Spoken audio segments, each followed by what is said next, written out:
Liz, you're. There we go. All right, mic check again. Ms. Roca, can you hear me? Ms. Faith? Yes. Okay, perfect. You guys did it. Thank you. All right, it is 9:30. I will go ahead and call us to order. Good morning, everyone. Today is Monday, May 19th, and we're going to get started with our meeting today, and I will turn it over to our secretary for the reading of the preamble. Good morning. My name is Liz Kukla. I'm the Secretary of the Board of Zoning Appeals. I'm going to read the preamble for you this morning, this Monday, May 19th. Compliance with notification requirements of the city's open meeting law in section 101.021 of the codified ordinances of Cleveland, Ohio, 1976. Notice of this meeting has been publicly posted. All boards and commissions under the purview of the city planning department conducts its meetings according to Robert's Rules of Order. Actions during the meeting will be taken by voice vote. Abstentions from any vote due to a conflict of interest should be stated for the record prior to the taking of any vote. In order to ensure that everyone participating in the meeting have the opportunity to be heard, we ask that you use the raise hand feature before asking a question or making a comment. The raise hand feature can be found in the participants panel on the desktop and mobile version and activated by clicking the hand icon. Please wait for the chair or facilitator to recognize you and be sure to select unmute and announce yourself before you speak. When finished speaking, please lower your hand by clicking on the raise hand icon again and mute your microphone. We will also be utilizing the chat feature to communicate with participants. The chat feature can be activated by clicking the chat button located on the bottom of the WebEx screen. Please note that call-in users can unmute by using *6. All meeting activity is being recorded via the WebEx platform. These proceedings are also being live streamed via YouTube for public view. We have provided a link to the meeting for those who wish to speak on a particular case via our website and email. All requests to speak on a particular matter have been considered. We have also received emails from those who have provided written comment on a particular matter. Back to you, Madam Chair. Thank you, Madam Secretary. Can we call the roll, please? Sure. Ms. Faith? Present. Ms. Roca? Present. Ms. Holzer? Present. Mr. Madison? Present. Ms. Wilson? Present. Madam Chair, we have a full quorum. Nice. Do we have any postponements or withdrawals? We do. This morning, I will start with the withdrawal. Calendar number 25-074 at 9613 Madison Avenue. Raul Torres, owner, proposing to establish use as bar and nightclub in local retail business district. The city has found that they are actually in compliance with the zoning code due to the history of permits that we have found during our research. So Okay. at this time, the city is withdrawing that notice of nonconformance. I think we need to officially dismiss it from the agenda. Okay, well, I will now call calendar number 25-074. This is at 9613 Madison Avenue. And I will entertain a motion to dismiss this matter. Board Member Madison, motion to dismiss. All right, thank you, Mr. Madison. Is there a second? Second. All right, let me call the vote. Ms. Roca? Yes. Ms. Faith? Yes. Ms. Holzer? Yes. Mr. Madison? Yes. Ms. Wilson? Yes. Calendar number, I've already missed it now, 2574 is dismissed. Thank you. All The right. next case is regarding Clover Avenue. This is calendar number 24-172 at 2033 Clover Avenue. Clover Court Limited owner proposed to construct a 24 apartment unit, a unit apartment building in a B12 family zoning district. We found that last week that the appellant has made changes to the site plan that have not been reviewed by Building and Housing yet. So we need to postpone it again to allow time for that. They've had several postponements. I would like to suggest that we give them a lot of time. I believe that they're still communicating with the community. There are some issues with the ownership. So if we can give them 90 days, so to August 25th or September 8th. Okay. Which one is better according to our calendar? Let's do September 8th. Let's give them a The little extra time. It'll be after Labor Day. Okay, that works. September 8th, we'll postpone calendar number 24-172 until September 8th. If anybody's here for that case, it will not be heard today. And if you received anything in writing, we will send out another letter 10 days before the hearing. Okay. So the next item is calendar number 21-108 at 6806 Harvard Avenue. TMS Enterprises owner proposing to change use from multifamily dwelling to used car lot in a D2 multifamily residential district. This has been previously postponed to June 9th. Letters have gone out, but since it was already on the agenda, we needed to announce it again, just in case anybody showed up and didn't get the letter. So that Okay. case will be heard on June 9th, and I believe notices have already gone out. Okay, Yes. perfect. So that will not be heard today as well. If there's anyone here for that case, I just want to give you the heads up on that. Does that conclude That our concludes. postponements and, Yes. okay? Yes, it does. Thank you. All right, thank you. So we will now go to the top of the agenda. Although I do see councilman in the room, I don't know that I see a case in your ward. It is happening. Okay. The clinical person, she is not here, she has her aide Joe here. It will be in my work spot this year. Got it. Okay. All right. Understood. So first case we have is calendar number. Oh, wait, I'm sorry. Let me find the Jenny Spencer. Oh, this is the Franklin case. Oh, that's going to take a while. Is everybody here for the Franklin case? Yes. Raise your hand if you're here for the Franklin case. Okay. All right. I'm going to get some of the shorter cases out of the way and then we'll come back to that one. So I'm going to start with 25078. Do we have an appellant here from DI Development LLC? Anybody online? Oh, perfect. Why don't you come forward? And while you do that, I'll have Nina read in the case, please. Oh,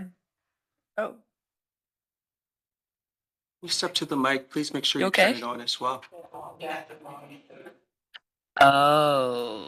Okay. You can have a seat. Small technical difficulty we're going to work through here.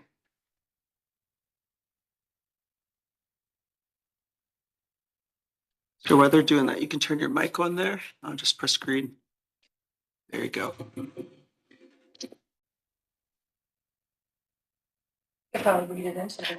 Even though it's not on the screen. You have a Yeah. copy as well, right? Yep. All right, our first case is calendar number 25-078. This is at 2304 West 19th Street. DI Development LLC owner proposes to build a 20-foot by 20-foot wood frame accessory garage in a D2 two-family residential district. The owner appeals freely from the strict application of the Cleveland Codified Ordinances as stated in the agenda and the public record, of which there are 3. And with that, I will hand it over to, you want me to have?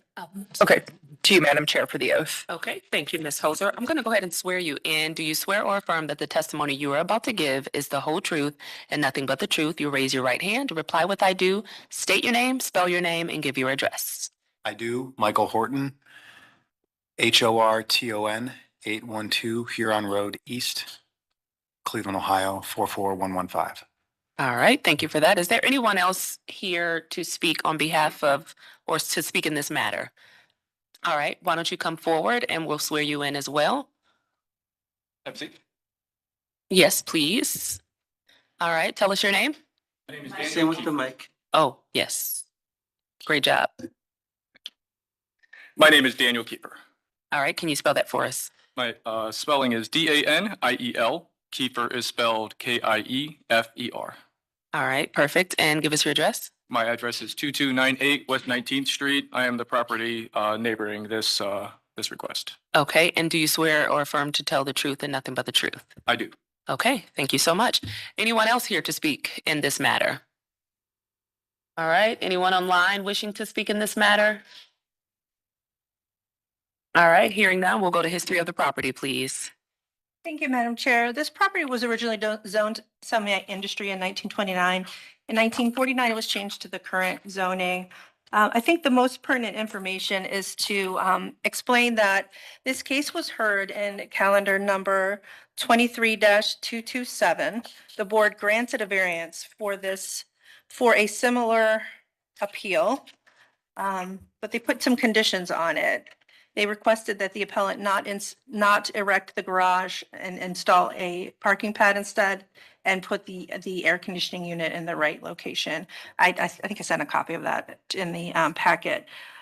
So this is a rehearing in a way. It is not res judicata because the board did not make a decision on that at that time. The appellant withdrew their request they agreed to take the garage off of the site plan and just install a parking pad. I think that, yeah. Yes, thank you. Can we have legal, please?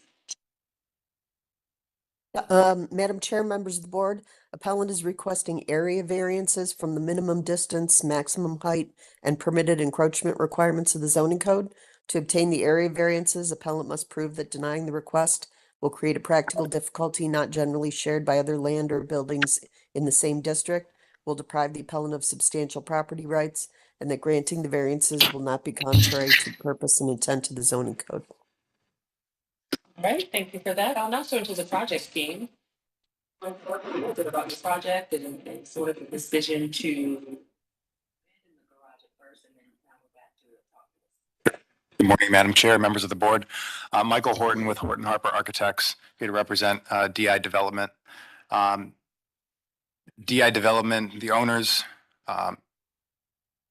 proposed initially and are in the process of constructing 2 single-family homes, spec houses for eventual buyers at the end of West 19th Street. By the way, is the slide working? Are the slides working? Good question. I'm almost there. Okay, great, thank you. Thanks so much. So as mentioned, we were here earlier for a few variances. The majority of those variances were granted. There are 2 identical homes that mirror one another. We were originally proposing detached garages for both of them, and they have a shared driveway. This is a similar condition that occurs in the neighborhood. About 5 parcels down, we have the same condition where we have 2 33-foot wide parcels that have a shared center drive with detached, or one's actually technically semi-attached, but it's an enclosed space. We also have that same condition on the next street, West 20th Street, where we have shared driveways. These shared driveways are the result of an ongoing conversation that we've been having with the city of Cleveland, with planners, HDRS for years about creating contextual homes that minimize curb cuts, promote walkability, and sensitively scaled architecture. The homes that we've proposed, we worked very closely with the city to design these gabled roof homes with front porches and this shared driveway, which again minimizes curb cuts and abandons some of the newer developments that have front-loaded garages. So to maintain the density, this shared driveway with these detached garages allows families to have backyards, front porches, and minimal curb cuts. It's especially important in this area at the end of the street because West 19th Street is incredibly narrow. It's very difficult to actually have 2 cars, in opposing directions down West 19th Street. If you would go over to West 20th Street, it's significantly wider. And at the end of West 19th Street, it maybe looks almost like a cul-de-sac in the aerial. It's very difficult to maneuver through there. So off-street parking is incredibly important because it's difficult to park on that street, which is one of the reasons we proposed the design the way we did. But when we were here at Board of Zoning Appeals, Mr. Kiefer had concerns about the proximity of the garage to his home. And in an effort to try and work through that and continue to advance the development, we wanted to take those variances off, see what we could do in the meantime, see if we could come up with some alternative ways to allow for off-street parking and still achieve all of the goals that we worked so hard to achieve in the beginning. Unfortunately, there hasn't really been much interest in the house. Families and people do want garages. We proposed an off-street parking pad, And there were even conversations about a potential carport, none of which really, we didn't go, I mean, it's been being marketed for 8 months. And we understand the concerns, and we started looking around the neighborhood. I think I've been to the Board of Zoning Appeals at least 100 times. You know, we have these conditions in our neighborhoods where we have structures close to other structures. We have detached garages, we have shared driveways. We're all, you know, this is a bigger goal here, what we're trying to achieve with this project. And realizing that we weren't getting much further in the process with finding someone who would want this home, we're back here with the same variances to maybe explain in greater detail how this garage impacts the development itself and how it's impacting the neighbor, to see if we can move forward with it. And if that means maybe we're making some adjustments, but you know, we want it to be a win-win for our client, for the neighbors, and for the city. We did have some additional, oh, is this the slideshow? Yeah. it's the delay.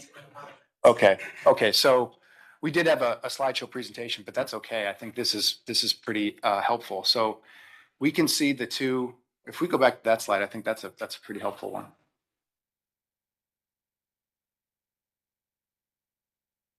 So there might be a little bit of a delay, but you can see here with where the site is, how it's right at the end of the street. So parking is very difficult. We also don't have the same depth as the other two property. Can I stand up and walk over? So here's West 19th, here's West 20th. It's hard to tell because this is shaded, but this is a much narrower street than West 20th. We also have two conditions that are very similar. Here on West 20th, we have a shared driveway. Those are two garages. Over here, we have two houses that have a shared driveway that go to two garages. All of these parcels that we're talking about are 33 feet wide, but these ones are 133 feet deep, and ours is only 105 feet deep. So we don't have the kind of depth that the other ones do to kind of splay out and have a little bit more room for a rear yard.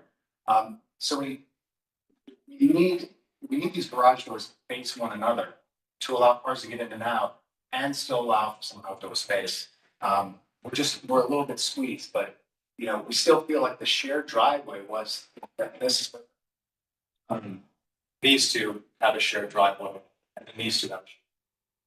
It's okay. That's okay. So, but to get to the root of why we're here, we're proposing a detached garage right in this location. And technically, the garage runs from about here to here. So the overlap of the actual house, what would be considered a main structure according to the ordinance, would be about 2 feet. It's a single story shed, which is not part of the main structure. All of the windows, all of the utilities would still have maintained access. It's just a single story garage that stops about right here. So that is the purpose, at least my interpretation, one of the purposes, one of the variances that says the height of the garage, there's a relationship between the height of the garage and proximity of the main structure. We're barely overlapping the main structure. And secondly, we have a 1 foot setback. We just came back with the same proposal, but if we have to move that 6 inches, so that variance went away and we were 18 inches, that would be completely fine. And so I know Mr. Cooper had mentioned he needed the room to maintain his house. This was a year ago. So we haven't seen the maintenance yet, but I'm sure he will maintain that house. But you know, in terms of where we're really obstructing, it's the shed. And the shed is a single story. I believe I could touch the top of the shed without needing a ladder. And still get access to the shed, is the top and the back from other ways. So we believe that it really isn't causing too many issues in terms of its proximity to the structure. But that's why we're here and we're here to talk about it. Ultimately, we want everybody to walk out here with, have been able to achieve what they need to achieve once. One quick question. You mentioned that the house was on the market for about 8 months and it had not sold. Have you gotten any direct feedback that would indicate it hasn't sold because of the lack of a garage? That's the 100% only feedback. So there's actually a family now that is interested, but they said we can't live. They have a couple with one child. I don't know how old, but they said we love to live there. We just need a garage, which I believe is very reasonable to have a garage. We're already sharing the driveway, which is not a huge concession in an urban neighborhood. It's actually embraced and championed in many ways, but to have a garage, I think we all should have the right to have a garage. Understood. And we're doing our best. Obviously, if those garage doors could face forward, you could then move those garages closer. But the reason we couldn't do that is the depth of the lot is not as deep as those other ones in the neighborhood. We're 28 feet shorter. So we're doing our best. Okay. All right. Thank you for your comment. I'll turn to you now, Mr. Kiefer. Do you want to tell us your position, please? Yes, please. Thank you. Thank you so much. Thank you, Michael, for that detailed explanation. That is fantastic. That's probably more I've heard about this project in the past 2 years. So thank you. I sincerely appreciate you going over those details.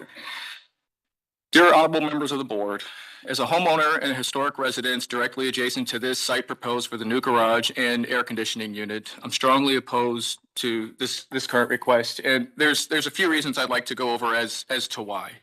I want to start with fire hazard and unsafe spacing. With there being a proposed 12 or 18-inch gap between the structures, that's grossly inadequate to try to prevent, I should say, fire hazard, accessibility, danger, as well as my opportunity to access this property. So if I just kind of vocalize this out loud, if I have eaves that hang off my house by 12 inches and this calendar states that there could potentially be eaves and or gutters hanging over the property line, with the distance already being limited to 12 to 18 inches, how then am I going to set a ladder up and access my property? In addition to that, I try to, remove feelings from this kind of thing and let kind of governing ordinances or document standards, safety literature drive the reasoning, really. It's the right thing to say. So one thing I ventured to investigate is right now I actually have some damage where a gutter had dropped on that house.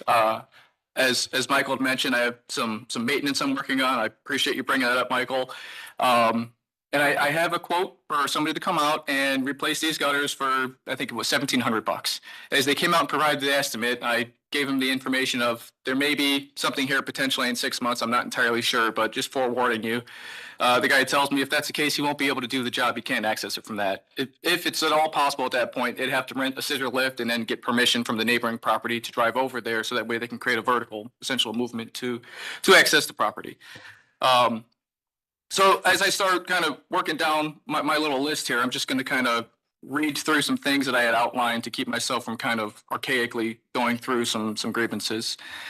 So considering a main structure, Cleveland zoning code recognizes the danger by requiring at least 10 feet of separation between an accessory building and a main building on a property.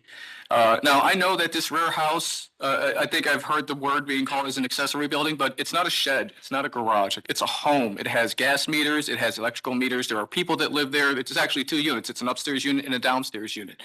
I have a family that has unfortunately couldn't come with me today to share their same concerns because people need to work. So I told them I'd at least bring that up here, but I didn't have any statements in writing to share. If we look at ordinance 337.23, that states that there should be a 10-foot minimum between a main building and an accessory structure. This proposed 1.5 feet, less than 24 inches is what it said. I think it would average somewhere around 18 inches. Would give me a severe limited access to like getting to the back of my air conditioner and being able to clean that for maintenance. Like I want to say that there's actually a written rule of you're supposed to have at least 12 inches distance between the back of an AC, like a window AC unit, to any vertical structure. It's a house, a fence, a wall, a garage, and anything. So things that are already in place for like keeping this retiree's comfort who lives in the lower unit would then have to be reconsidered about how else are we going to cool her house. When you look at the electrical units, as far as the actual meters on the side of the house, they stick out about 8.5 to 9 inches. And then you need to have at least another 4 inches of clearance beyond that to actually get the prongs unseated. It's like a socket to get the glass globe unseated from the house. So just the part without a body requires 12 inches of clearance. I'm struggling to kind of find the math and how that will work. And kind of going additionally down this height to boundary ratio. So the height to boundary ratio, I thought, if I understood the rules correctly, we're there to kind of protect neighbors. And in this case, as we talk out the shall not to exceed 15 feet in height, distance from the accessory building to the main building adjoining premises, whichever is less, per this ordinance 35.3.05, the distance is 18 inches.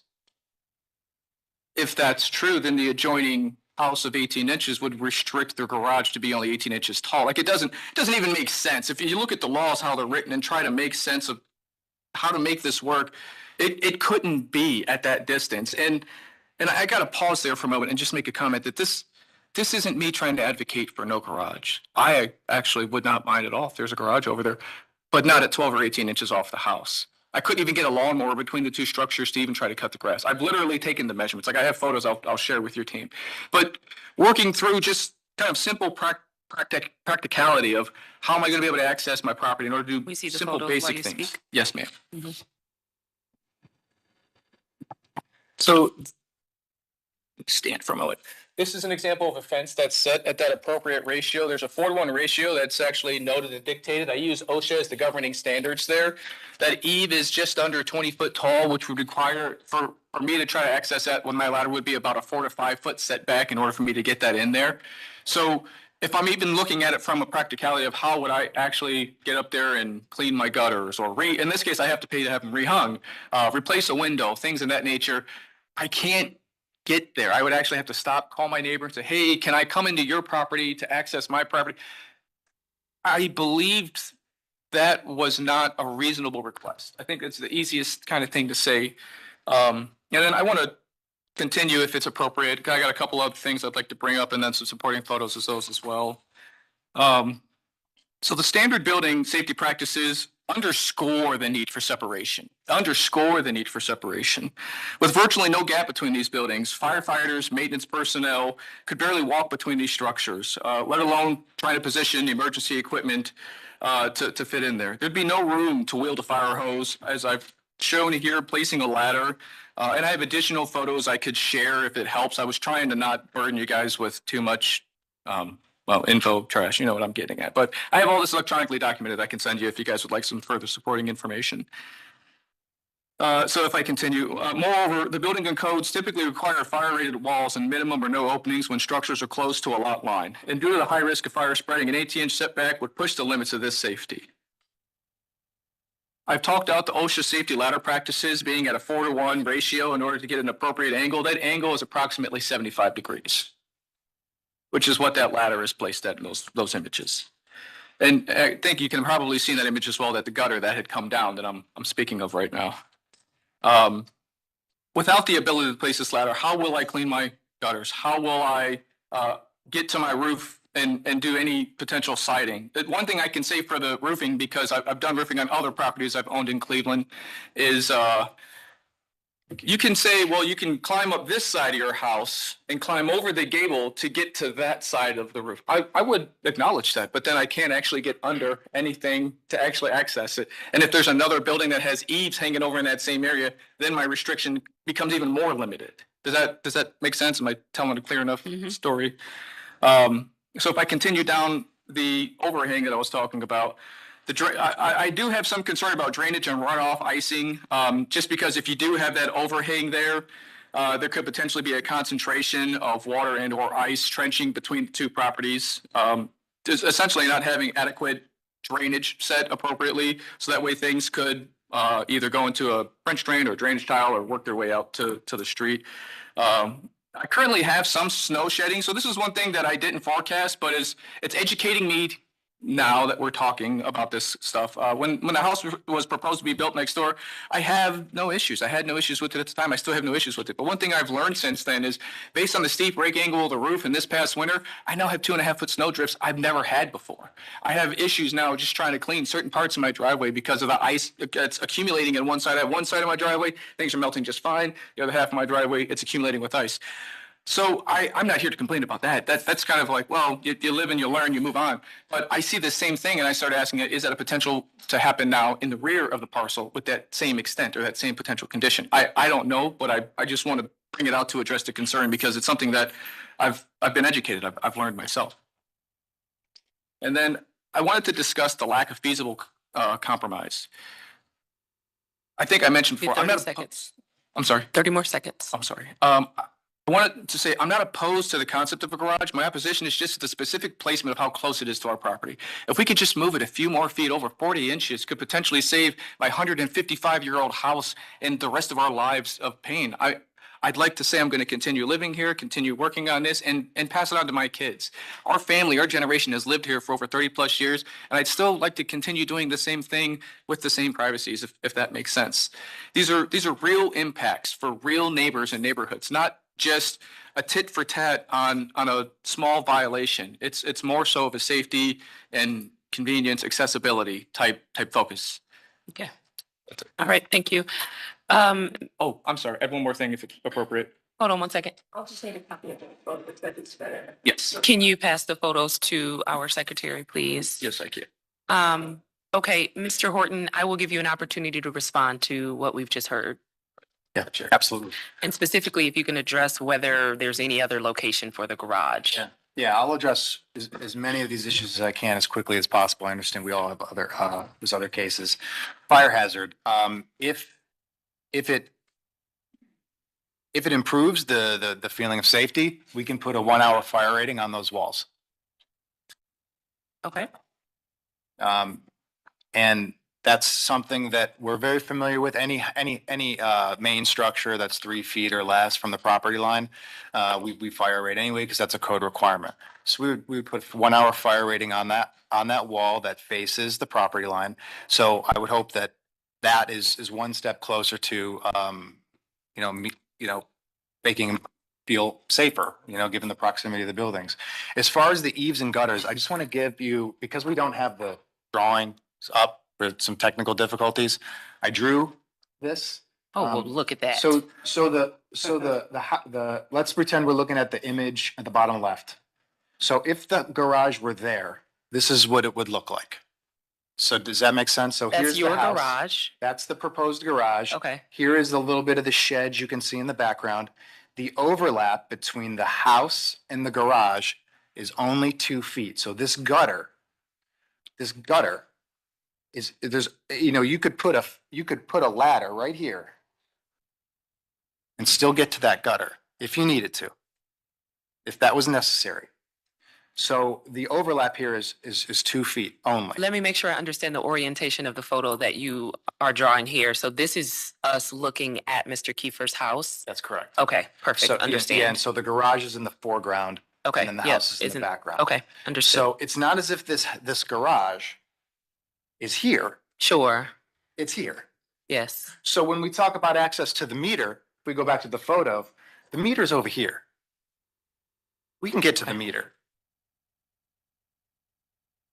The shed can be accessed from the other side. So it's not as if we can't get to the AC condenser or the exterior. I think we all agree, I think to your point about BZA ordinances not making sense, I think we can all agree some of them don't make sense. But none of us really, we didn't write any of them. That's why this exists. We're all here because things are a little, we're doing the best we can. And so we're here to be reasonable and practical about what's going on. So, and as far as moving the garage, I think the requirement was 18 inches. We'll move it 18 inches. We'll move instead of having a foot, we can bring it back to 18 inches, and that's okay. You know, we're not, we're trying to, you know, make this work for everyone. So, oh, and then the last one about the eaves, because an eave is an overhang, right? So it's we got a house. This part is the eave, the part that extends beyond the face. Our eaves don't face the house. Okay. So so if we're looking at a site plan here, our slope goes this way and this way. So there's no eaves that will be projecting onto his property. Okay. And as far as the extension of the roof is concerned here facing the property line, we will keep that flat. We'll make sure there's no overhang. Any ice damming, as they call it, or any drainage is going to go into a gutter on both sides, completely off of the property line side of the house. Okay. So we're managing water responsibly relative to the house. We will adequately fire rate it. We will move that back to the zoning requirement of 18 inches. We're low, right? We're a single story here, and our overlap is minimal. So I think that those are all very reasonable adjustments that we can make. Okay. All right. Is there a position from city planning? Do we have someone from city planning on this? I know we just had Nate in here. I don't know if this is his neighborhood. While we wait for that, any questions from the board? Madam Chair, I have a question. So are we eliminating the need for the first variance since the appellant is stating that he would move it?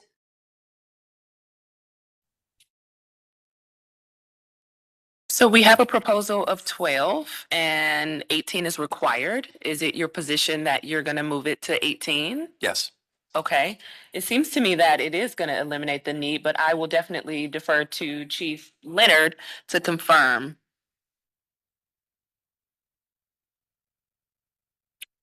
Good morning, Madam Chair. That's correct. If they move it to the minimum of 18 inches from the property line, they do not need variance number one. Okay, perfect. Thank you for And then I confirming believe that. also Ms. Pabon, the Near West neighborhood planner, is here online. Oh, I think we may have missed her when we swore in. Ms. Pabon, are you here for this matter? I am, but I don't have any comments. Okay. All right. Thank you for that. So it sounds like we are going to eliminate variance number 1. Any other questions from the board regarding the variance number 2 and 3? I thought I saw on the slide, the one that looks like this one, but shows the garage. Does that site plan show the 18 inches or do we need a new site plan submitted to show the 18 inches? Submitted. Okay. Okay. So we'll just make sure that we have that. Any other questions from the board? Madam Chair, I had a question to Mr. Kiefer. Is that structure that will be next to the garage, does it have a basement? The house next to the garage does have a basement. Okay. And Mr. Horton, so you're going to be erecting this garage on a slab and it will be adjacent to his basement then. Can you take some sort of drainage or add some sort of drainage? Since you're adding concrete instead of a permeable surface so that the groundwater doesn't go into his basement? Yeah, there'll be gutters and downspouts. Right, I Attached to the understand garage. that, but are you willing to do something like installing a French drain or doing something else to, since you're eliminating all of the ground, the regular soil, excuse me, I'm coughing. Since you're eliminating the soil that would absorb the rain in the backyard by putting in a pad for the garage, the water's got to go somewhere. And so with it being adjacent to an old building with a basement, it very likely, since Cleveland homes have a propensity for wet basements, it very likely could add to further moisture and rainwater getting into his basement. So I'm asking if you would take measures to add additional drainage to that side of the structure that you're building. I'm trying to figure out how we can do that. I mean, other than, I mean, we're collecting all of the water from the roof, and then all of that water will be directed underground to the storm line. I'm not quite sure how we can collect additional. I mean, maybe we can have I would have to talk to the owner about that. I can't, I don't know if I could make that decision. Okay, all right. I'd like to see something like a French drain or something gone along there, just because I realize you're collecting roof water, Yeah. but you're eliminating. Oftentimes what we do in these situations is we ask for permeable garage pads often, and you're doing a solid pad with a garage on it. So it adds additional water to the neighbor's lot. I can envision, you know, some natural gullying happening in between those two buildings. Okay. The other thing, it sounds like you're willing to do the building standard for fire retardants on the walls of that garage and not exceeding the building standard. Is that correct? Yes. Right. So as you've expressed to the board, you're going to do 1 hour fire rating, but that's the building standard. So, and this is a residential structure that you're going to be next to. So we cannot require you to exceed the building standard, but I think in good faith, it would be a nice measure to exceed the building standard to a higher fire retardancy. Is that something you'd be amenable to? Yeah, we would have to check with the owner. I think what we were trying to express to Mr. Kiefer was that that there will be a fire rating to the building. And I think that he may not have known that. But Well, I don't know if you do that or not, but that's a standard requirement, obviously, Yes. for the building. And you're doing the standard. And you're within 18 inches. You're in close proximity to this building. So, and you're housing vehicles, you know, potentially lawnmowers, things that might have accelerants in them, and you're adjacent to his building. So, and I also think for your benefit, since you're adjacent to his building and his building is older, it would be to your benefit to protect your building by having additional fire retardancy. okay, Those are we my can. comments, Madam Chair. All right, thank you for that, Ms. Faith. Any other questions from the board? Mike Wilmot, I could see that your hand is raised. I haven't sworn you in. Yeah, I'm sorry. I raised my hand to be sworn in. I didn't know I was supposed to just call out my name. So That's okay. Okay. Tell us what's your relationship to this project? Okay. I'm the owner builder of this house. Okay. All right. So we're going to go ahead and swear you in. Do you swear or affirm that the testimony you are about to give is the whole truth and nothing but the truth? Yes. All right. And spell your name for the court reporter, please. Mike, M-I-K-E, Wilmot, W-I-L-M-O-T. All right. Tell us your comments, please. Yeah, I just wanted to speak to Miss Faith with her comments there. If we need to put some type of French drain or any type of drain in that side yard, I would have no problem with that. And also in regards to the fireproofing, the 1 hour fire rated, we have no problem doing that as well. And I appreciate Mike not, making a promise there of something for the owner. So I'm here just to let Mike know we appreciate that, and we would be willing to do that if needed. Okay. Perfect. Thank you for chiming in on that. That is certainly helpful. One last call for questions from the board. I am getting a note from Madam Secretary. I do have a question. With the new location of the garage, what would be the distance then from the main building? Be approximately 42 inches. The main building is about 2 feet from the property line, and then 18 inches on top of that. So about 3.5 feet.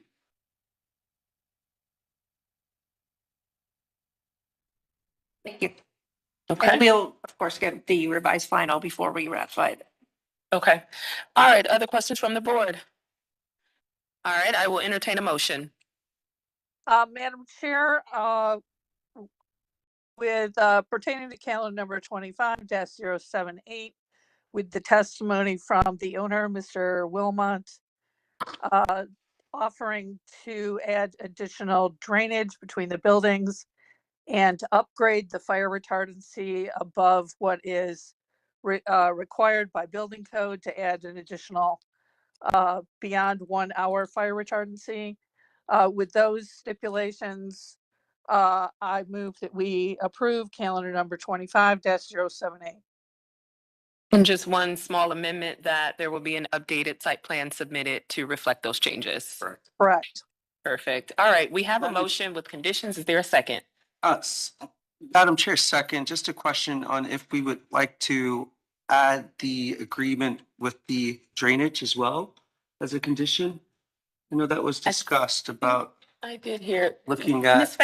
Faith, was that in your motion? I think I did hear you Yes, address that. right. Okay. 2 points was the drainage in between the buildings. And Perfect. the second point was the upgraded fire retardancy. Thank you, Madam Chair. I'll And second. then obviously the site plan to reflect those. All right. Can we call the vote? Sure. Ms. Roca? Yes. Ms. Holzer? Yes. Mr. Madison? Yes. Ms. Faith? Yes. Ms. Wilson? Yes. Calendar number 25-078 is granted conditionally. We'll hold ratification until we receive that updated site plan showing the French drain, the new location of the garage, as well as some indication of a additional firewall, a fire rated wall being installed. We meet next on, I'm sorry, is that June 2nd? So if we receive it by then, we'll ratify it. Thank you. All right.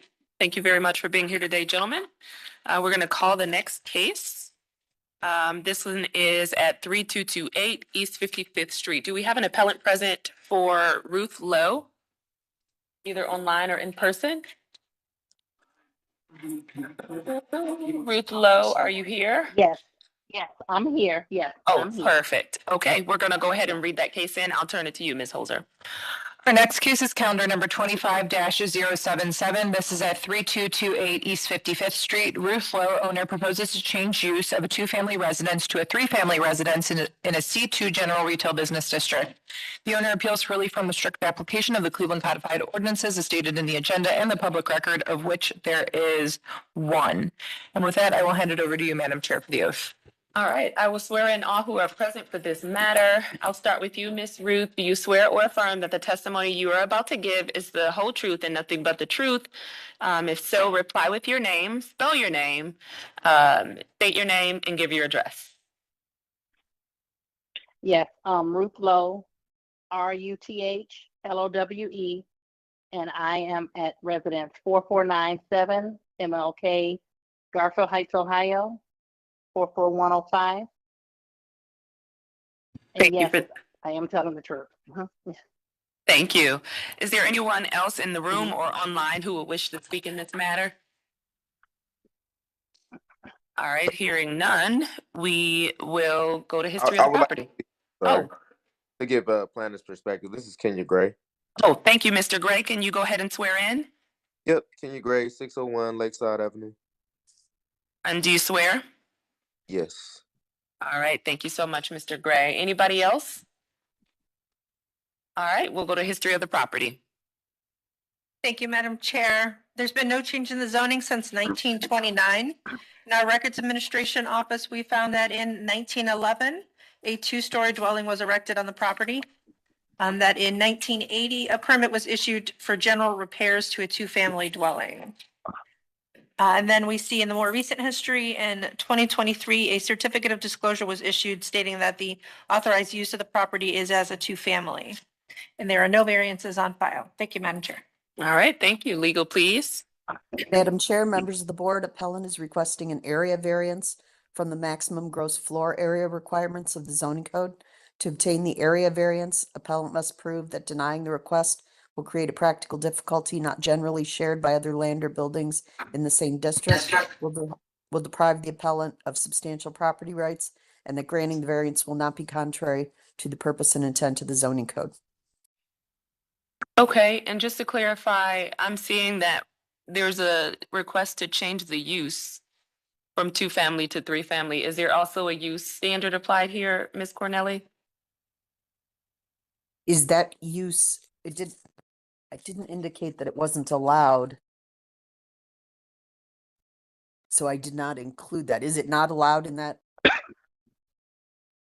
I just want to clarify, Chief Leonard, can you speak to this? Yes, good morning. The zoning of this property, I believe, is general retail, so the use is permitted. Okay, Yes. thank you for confirming that. It's general retail, so the use is permitted, so no use variance. Okay, perfect. And we'll go to the project team. Ms. Roof, do you want to speak and tell us about your request?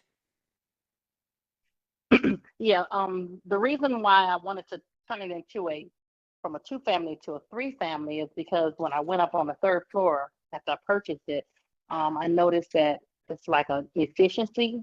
So it has a full bathroom and a sort of a little kitchen. It had, things there, and then in a nice size area. So I was figuring that would be, maybe converted over into a 3-family if that was possible.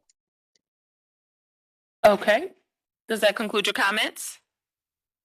Yes. Thank you very much. Mr. Gray, you want to chime in?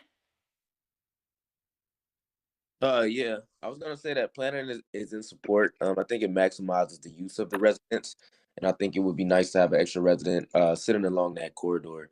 I did have a question as far as like parking though. With that back like alleyway with the parking lot attached, is that be used for the 3rd person too, or how do you address the parking? And that question is for the applicant. Okay, thank you, Yes, Mr. Gray. it would be. Oh, sorry. No, that's okay. Sorry. Go right ahead. Yes, there is enough space for 3 cars. Okay. The pad that's there. Yeah. I was looking on Google Maps, trying to get the live Mhm. view. They only have like a view from 2019 and 2022. So that's why I asked that. But thank you. Oh, no, you're welcome. All right, any questions from the board? No Madam questions? Chair, I have a question to the appellant. Is the property properly plumbed and is it metered for 3-family? Or are you going to add those items? I was in the process of that, so yes, it is. Some of them still, some of the electricity and the plumbing is there, yes, ma'am. And then there is 3 meters now, yes. Okay, thank you. All right, any other questions from the board? Madam Chair, Ms. Roker took my question, so if there are no other questions, I'll I'll go with the motion. Okay, please. All right. Regarding calendar number 25-077, hearing testimony, I move that we approve. Board Member Madison, second. Thank you. Can we call the vote? Ms. Roca? Yes. Ms. Holzer? Yes. Mr. Madison? Yes. Ms. Faith? Yes. Ms. Wilson? Yes. Calendar number 25-077 is granted. They'll be ratified when we meet again on June 2nd, and we will send the appellant a letter. She can contact our office on the Wednesday of that week of June 2nd for further instruction. Okay, thank you very much. Ms. Ruth, you are Thank you very much. granted and you're good to go. Thank you for coming today. Okay, All thank right. you. You're welcome. We're Thank gonna you. now call the next case, which is at 11309 Franklin Boulevard. So if you're present for this case, please come forward while Nina reads in the case.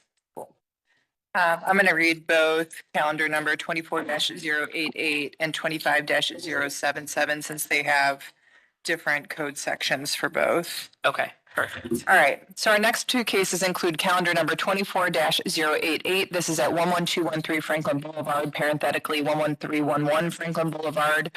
Park Realty Company owner and People's Choice Auto Serve LLC, lessee, proposed to establish use as a heavy-duty truck, parenthetically diesel and gas repair shop in a B3 general industry district. The owner appeals for relief from the strict application of the Cleveland Codified Ordinances as stated in the agenda and the public record, of which there are I'm seeing 5. I don't know if there are 5 on the. Oh, that's the one that I was reading. There are 5 for 24-088. We also have calendar number 25-007. This is at 11309 Franklin Boulevard. Again, parenthetically 11311 Franklin Boulevard. Realty Co. owner and MKH Liquidation and Surplus Lessee proposed to establish use as a furniture store in a B3 general industry district. The owner appeals for relief from the strict application of the Cleveland Codified Ordinances as stated in the agenda and the public record, of which there are 4. These cases were postponed from March 24th to allow time for further review of code violations by the councilwoman. And I do believe we did take testimony at that time for both of these cases. It says otherwise in our. Oh, I apologize. And with that, I will hand it over to you, Madam Chair, for the oath. All right, I will swear in all who are present for this case. Do you swear or affirm that the testimony you are about to give is the whole truth and nothing but the truth? You raise your right hand, reply what I do, state your name, spell your name, and give your address. I'll start with you. I do. Jeffrey Blazek, Jeffrey Blazek, 1452 West 110th Street, Cleveland, resident. Thank you very much. I'll go to you next. James Shields, attorney for Harp Realty with Secora Law. James, Shields. Address is 737 Boulevard Road, Cleveland, Ohio. Okay, thank you so much. I'll go to you next. Brant Smith with NEO Realty Group, the principal broker. I'm the property manager for Harp Realty. We handle the property management, not the leasing for the owner of the property.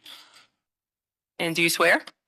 I swear nothing but the truth, or everything but the truth. Okay, Yeah. very good. Thank you. Nate Law, 601 Lakeside, Cleveland City Planning. I do. Okay, thank you so much. Is there anyone else in the room wishing to speak in this matter? I won't. My name is Joe Nasser. I work for Councilmember Jenny Spencer. Councilmember Spencer submitted a statement in writing. Right now, we Secretary Kukla confirmed that. So I will not be reading a statement on behalf of Councilmember Spencer. I'm sitting here to observe, but okay. Councilmember Spencer did already share a statement in writing over. Okay, perfect. While we locate that, I will address you next. Do you intend to give comment? Okay. Do you swear or affirm that the testimony you are about to give is the whole truth and nothing but the truth? I do. My name is Richard Sager, Sager, owner of People's Choice Auto Service at 11201 Franklin Boulevard, Cleveland, Ohio. Okay, thank you so much. And anyone online wishing to speak in this matter? Thank you. I don't see any extra names. All right, we'll go to history of the property. Thank you, Madam Chair. We did give history at the last 2, or at least the first hearing that we took testimony at, but I will read it again. The zoning is general industry, and it has been general industry since the enactment of the code in 1929. In our records room, we found very little that in 1965, let me make sure that's right. Yeah, 1965, a permit was issued for an addition to a foundry and office. You look so tired. 1967. Shannon, Yes. Shannon, your phone is coming off of mute. Sorry, guys. No worries. 1967, but there was a permit issued to correct violations to manufacturing. 1975, a permit was issued to establish use as auto body. And again, this is for both the addresses of 11311 and 11309. We saw that there were complaints regarding exterior maintenance beginning in 2023, and violations have been issued. I would also note that the last hearing we did find that the tenant was present, and he stated, and there was some testimony about exterior storage, if you remember, and we postponed it at that time because we believed that they needed to revise their plans, and believe the appellant, the appellant told us that they were not going to seek the exterior storage, and the attorney can further expand on that. That's why we do not need to look at an updated site plan or anything today, because there has been no change in the site plans. They plan to keep it the same and eliminate any exterior storage that was testified to. Okay, understood. Thank you for that detail. Can we have legal, please? Madam Chair, members of the board, appellant is requesting area variances for both of the properties for driveway, landscaping, parking, and setback requirements of the zoning code. And in addition, for 11213, appellant is requesting an area variance for minimum distance on that one. And then for the second one, 11213, they're also requesting a use variance. So to obtain the use variance for the second property, appellant must prove that denying the request will result in an unnecessary hardship particular to the property such that there will be no economically feasible use of the property without the variance, will deprive the appellant of substantial property rights, and that granting the variance will not be contrary to the purpose and intent of the zoning code. And then for the area variances, to obtain the area variances, appellant must prove that denying the request will create a practical difficulty not generally shared by other land or buildings in the same district, will deprive the appellant of substantial property rights, and that granting the variances will not be contrary to the purpose and intent of the zoning code.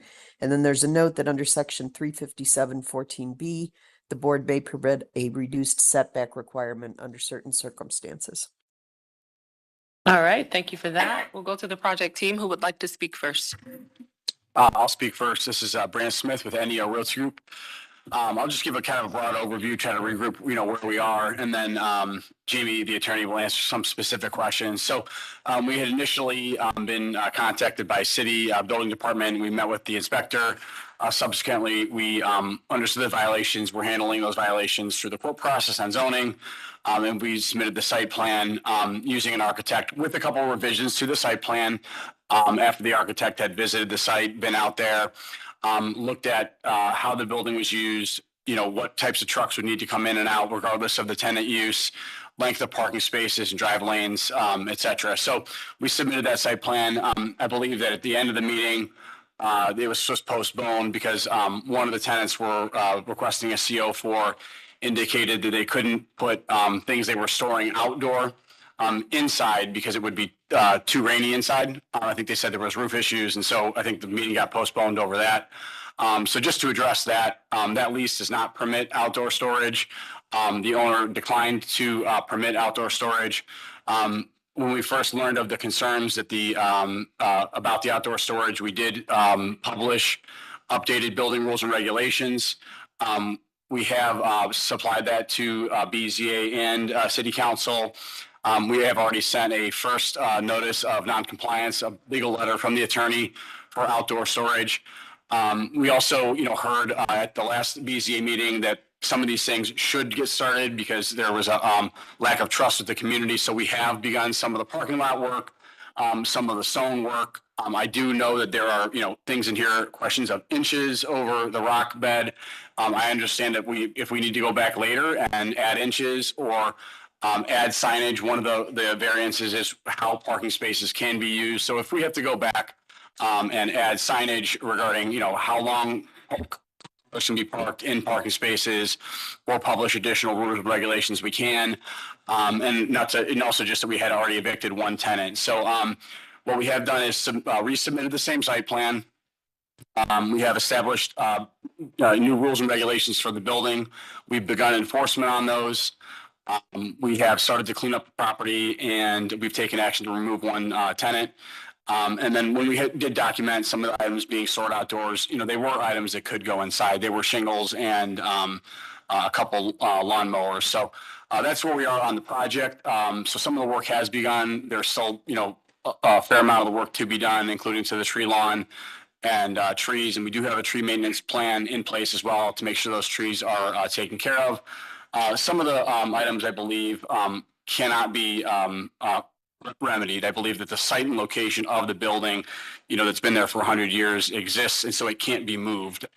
So we're doing our best to try to submit a site plan and enforce building rules and regulations and have the right types of terms and leases so that the building can have, an economic use, whether it's for these tenants or other tenants, that, trucks can go in and out, vehicles can go in and out. And so we resubmitted the plan as is, and then I think there might be some specific questions or issues that Jamie wanted to address. Sure. So Sir, we did look into adding a fence to comply with outdoor storage. We quickly realized that's not a permanent solution. So we've made it very clear to the tenant who was here last time that outdoor storage will not be permitted, and they will continue to strictly enforce that.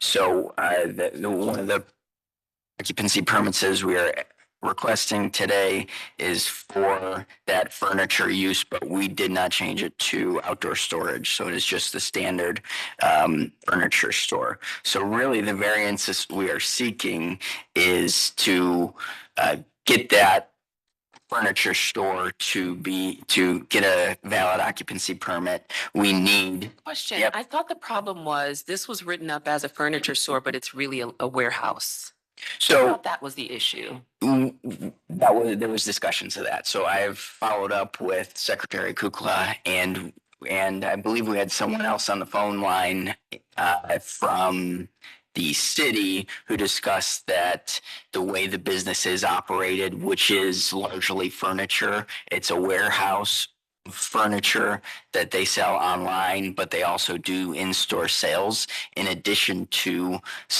selling furniture, lawn furniture, things that you would see at like a Big Lots. They do some roofing material. And what we've come up with is that there does not need to be a change in the permit needed. Okay. Chief Leonard, is that your assessment as well? I know that we were here last because the request was to have this change to the use of a furniture store, but the actual use was warehouse and liquidation. So I want to just confirm that we're adjudicating this on the proper use given what's before us. Yeah, good morning, Shannon Leonard. So we did go back and forth with this.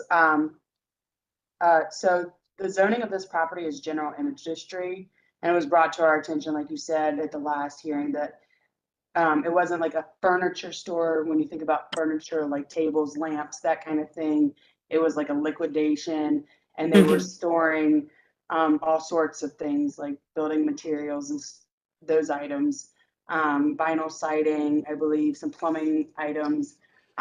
That use and storing is permitted in a general industry district. But what they had also stated that they were doing retail sales out of this building. And so essentially, when you have those products in your store, like back in the back room, what have you, that's the way that it was perceived and brought to our attention as. And so we left it as the furniture store, but was essentially, you can store those items in a general industry district, and we'll write that on the occupancy permit. But if there's any resolution from this case, the request would be that would be identified by the applicant exactly what they're storing. And that's really just important going forward for when they do the Ohio Building Code review on the facility. But the use is permitted to store those items interior.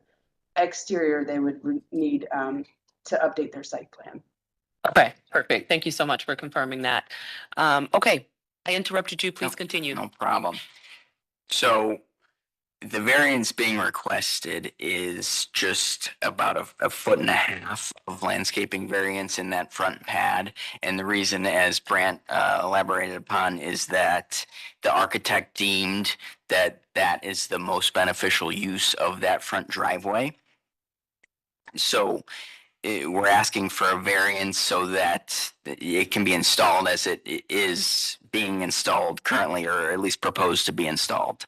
And then the other significant variance that we're requesting is that an auto body shop be within 100 feet of the residential. And I think Brant pointed out last time is that the residential district that we want to be within 100 feet of is vacant land. And with that, as Ms. Kukla pointed out in the history of the property, since 1975, it was an auto body shop. He has 4 lifts in his property, although we're requesting it be permitted as a heavy-duty auto mechanic shop. It is one guy, Mr. Sagers, who has 4 lifts within the building and does primarily family cars and family vehicles. Conclude your comments? That does. All right, so we've heard from you. Do you have comments at this time? Yes, I do. Okay, speak directly to our court reporter so that she can hear you.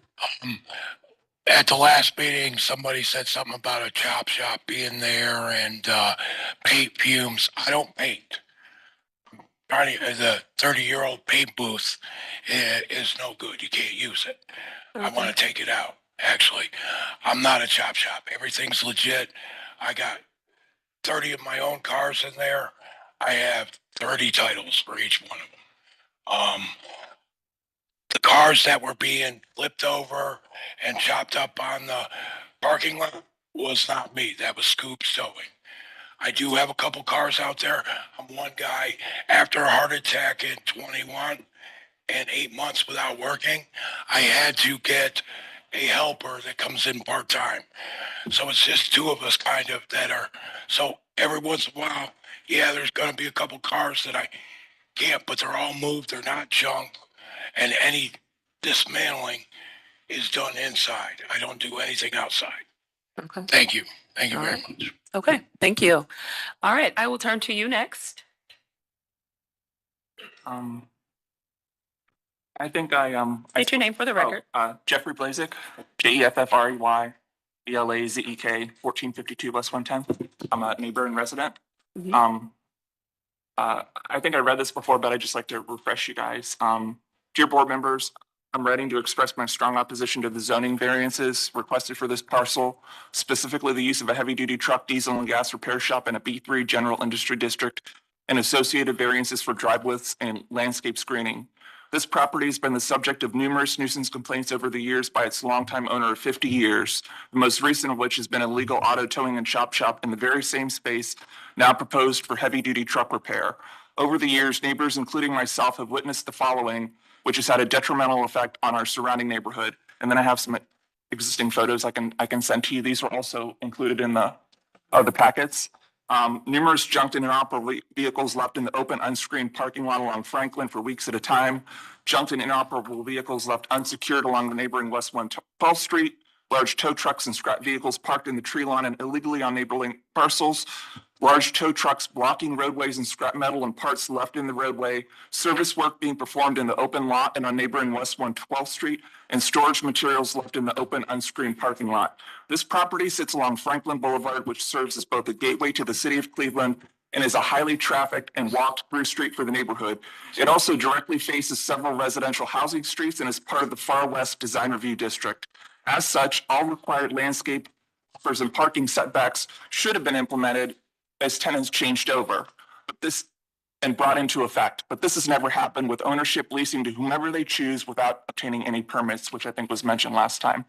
Moreover, granting the requested variances would not alleviate any hardship on the part of the owner. Rather, they would permanently codify and effectively reward their past leasing to noxious tenants and nuisance uses not appropriate to the neighborhood, to the detriment of residents and visitors alike. And even if there's not a problem with this tenant, there's been problems in the past, and granting this stuff is going to just let it happen again in the future when they turn over. For reference, prior tenants have included a roofing company, proving that appropriate tenants and uses can be found. It's not a hardship. And I would just end with, zoning codes exist for a reason, and I humbly ask that you deny the requested variances and require only the existing allowable uses and the full enforcement of all required parking and landscape screening for this parcel. And if I could just add, the last two photos were taken last week. This shows where they basically just started to do all they've added on this parcel, which was their plan all along, was, they added some curbs for parking stops, and they added some rocks. They didn't even cut away the asphalt all the way. That's the extent of their landscaping that has been put in now that you can see. And, there's no landscape screening. There's no screening of any materials. This is what we're left with. This is a gateway to the neighborhood. We see it every day. As we speak, there are storage materials that are at this parcel, sitting out in the open. There are pallets around 3 sides of the building. So I respect that there's, tenant rules in place, but this ownership has never shown good use or effective stewardship of their property. And granting these variances, I think is just going to codify long-term bad uses and nuisance uses for the neighborhood going forward. And it's not being enforced now. There's storage out there now. There's junk vehicles out there now. There's no screening, no real screening, no decorative fencing, no landscaping provided as part of this proposal. Thank you. All right, I will give you an opportunity to respond. You have the photos that have been submitted. Can you please? Yeah, so I just want to point out that I think several of the photos with cars on them are from 2021, 2022. And then there's several from It's been a years long, process, I'm sorry. Yeah, so I think, this is before we managed the building, several years old. There are more current photos, as I indicated, just to address the concerns on the project. We were told at the last meeting that some of the work should start. We did start the work. The remaining drives will be milled and ground up. Seed and grass will be planted, trees will be planted, and landscaping will be planted. So we did start some of the work. I think by getting some of the drive lanes cut, the driveway cut back, curbs in, parking stripes in, that helps with the traffic in and out of the building, and with the parking. So I think those are the first things we could do right off the bat. The driveways will be ground down by Buckeye Surface and Maintenance, the 22nd, 23rd, weather pending. And then if there's other changes to the plan, whether it's with landscaping or the types of trees or tree maintenance plans, we're willing to address that. So the project is and does look partially started. Okay, so I want to address the photos that have been submitted. I know that we have alleged a number of photos are from the past user, with this new stoning, and that none of these relate to the current use from the people's first photo. But I do see two that were mistaken from last week. And so I want to address the two that we have there. So this is the first I've seen them. I guess we're looking at a picture from 5/15 of 2025. It looks like the lot's been cut back. I see stone, I see parking bumpers, I see cars parked in parking spaces. I guess I don't know who I would ask, but I don't think that looks abnormal or out of place. I don't think that looks unsightly. Okay, and what about these cars like down in the bottom right corner? Did I see? Madam Chair, is your microphone on? It's hard to hear you. Ooh, good catch, Miss Roca. My microphone was not on. Is that better? Yeah, I mean, I Yes, guess, we can hear you now. are you referring to thank like you. what looks like construction vehicles like in the parking lot while they're installing stone? Are there? I see a truck there with a front loader and a truck full of stone doing landscaping. Is that what you're asking about? Yes, my question is just to address what you see in the photo. I see 1, 2, 3, 4, 5, 6, 7, 8, 9, 10. 10 cars parked in parking spaces, a white van parked in a parking space, a front loader installing stone, a white truck, looks like somebody's unloading materials, one car driving on the road, and 2 trucks parked in the road delivering stone. Okay, so no more chop vehicles. I don't see any vehicles here that look disabled. Okay, and what about pallet storage? There was a comment that there's still a lot of things out being stored exterior to the building. I think I guess what I would need to see maybe is if we need to start. I don't know how to. I can't control vehicles that are unloading and someone going there while they might work from home and taking a picture while things are being unloaded. So I can't speak to the real time status of materials being unloaded from a truck. Okay, are you guys still storing materials outside? No. Can you sorry? Thank you. All right, any questions from the board? Thank you. Madam Chair, have we heard from Mr. Alola on city planning yet? Not just yet. I was going to open it to the board to ask questions because I thought it was a good time to do that. Are there any questions at this time? I do have a question, Madam Chair. I just want to confirm, so we've had some testimony for landscaping and other items. I just want to confirm with the appellant that all of the variances in the write-up, you are still seeking all of those variances. Is that correct, or have we eliminated any variances? We like to think that variance number 2, we no longer need. In which calendar number? I believe it's on both of them. Okay. But if you look at 24-088, section 349.07C states that driveways used to provide accessibility to off-street parking spaces shall be so located and arranged to minimize traffic congestion. And they've had an architect involved who designed the property to do just that. So we believe that's limited. So you are no longer seeking variance number 2. Can you speak Correct. to the landscaping screening? You seeking those variances as well still? We are still seeking those, and that's because the requirement is a 6-foot frontage strip, and our strip is 4 feet 7 inches. And again, the reason it's 4 feet 7 inches is because the architect has indicated that it's problematic for parking with that loss of 1 feet and 5 inches. Okay, thank you. All right, Chief Leonard, I can see that your hand is raised. Do you have a comment at this time? Yes, they still, unless they're gonna show on the site plan that those driveways are 30 feet or less. Or, and the other reason, the other variance about the way that the parking lot is set up is because on the eastern, off of the eastern street, there is an entrance to the repair garage that's right in the drive aisle. So unless they're gonna reconfigure that, they're gonna still need those variances. Okay, so you don't plan to reconfigure Is that number 2? Mm-hmm. Okay, then yes, That's we. number 2, and then also the stated one regarding number 1.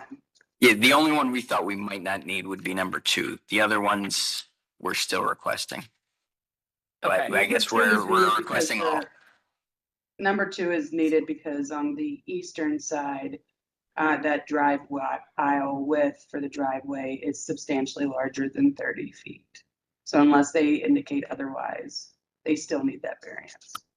Okay. Okay, I guess then the 24-088, number 2 is about minimizing traffic congestion. Okay. Same. So it's- Same? Same Then- issue, yes. Then we're requesting all of them. All of the variances remain on the table. Thanks for clarifying that, Chief Leonard. And Mr. Madison, I think you had a few questions. Yeah, thank you, Madam Chair. It's just regarding the landscaping. Is that the extent of what you guys plan to do? Or is there more that will be put out front besides just the gravel that's in the photo? So I guess I have to revisit the site plan. I think that whatever's on the site plan will be completed. If there were grasses that were indicated, I know there's trees. I actually can't see the site plan from this distance. Feel free to.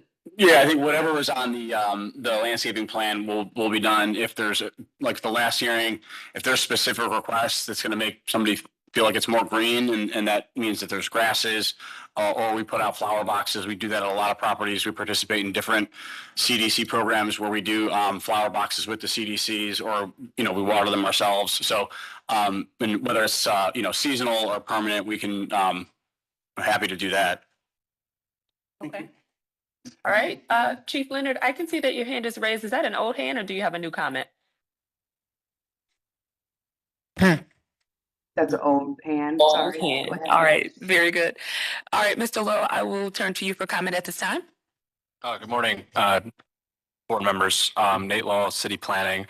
As we stated in the previous hearing, we are supportive of variances, in specific the parking lot, because it allows the property to come into closer compliance with what our zoning code says. However, I do want to point out that since the work has already begun on this property, specifically related to the parking lot improvements, when they're making those improvements, they have not had the authorization for this board to do so because they need a 1 foot 5 inches variance for that parking lot. And so to the applicant, I think this unfortunately lends credit to the idea that this property owner does not care to get permits with the city of Cleveland for the work that they do. And I think that needs to be addressed going forward, because this is not the first time that this property has gone off course and not got permits for the work that they're doing on the property. That's exactly why we're in this situation in the first place with the uses and the tenants.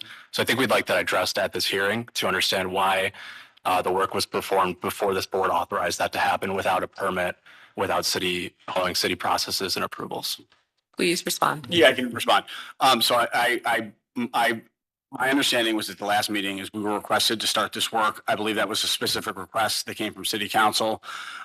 When we were scheduled with Buckeye Surface and Maintenance, we part of their contract and part of their requirement is they pull a permit. We have a signed contract with them. They were copied on it, I believe, with maybe building and as well as city council. I do acknowledge if there's 3 inches that we need to change or a foot we need to change, we'll go back and do that. I spoke with the contractor about that. That's something that can be done. So I feel like we're kind of in between a rock and a hard place. Either we do nothing and look like we do nothing, and that's what gets brought up, or we do some work. But if Buckeye needs to go back and pull a permit, I'll follow up with the vendor. And what has been done is an improvement of depth, so he can add more, and he's willing to add more. Right now, it was 3 feet or whatever it is, so we've added a 1.5 feet. We remain willing, if the board decides to not approve the variances, to add to 6 feet. But the reason we're not doing 6 feet to start is because the architect has indicated it's not the best way to do it for operations of vehicles. But if we are, what we've done is a start and can be amended. So it's not, doing something that we're specifically told not to do. It's part of the process. I think the question from the planner was, why are you beginning the work without going through the proper process? Have permits been pulled to do this work? I'll have to check with the contractor if permits were pulled. They were asked or requested to do so. If they haven't, then I'll follow up with Buckeye Service and Maintenance. Okay, does that address your concern? To the board, it looks like Shannon just replied. That maybe there is a permit. I mean, nothing came across city planning's desk. And the way I interpret it is that were they to start adding 3 foot of landscaping, that they would not meet code, so they couldn't do that in the first place without having this board's approval to do that. So if they're stating that they've started the landscaping and adding 3 feet, and that they're willing to do an extra 3 feet if that's what this board requires, then section, which one is it? Section 352.10 and 11, requiring 6 feet, then, we feel should be committed to by the applicant and removed as a variance needed if they're stating that they could do that should this board require it. It sounds like there's no hardship there. It's 4 feet 7. It was added, I think, per the site plan. And I believe that's, what the architect had asked. So that would be what we would request. If it's denied, then we'll go back and revisit it. Madam Chair. All right. Hold on one second. Chief, your hand is up again. I'm inclined to inquire if that is an old hand or new. That's a new hand. This is the permit. Any work that's being done this is the permit for adding the landscaping and making parking lot improvements. So I just want to make sure that's on the record. Yes. And if the applicant if they're asking for the 4'7", the issue that you have here is that entire front line of parking fronting Franklin there's a specific map setback there. And so the landscaping that they're proposing on this site plan, if it was zoomed in, you could probably see better, is most of it is in the public right of way.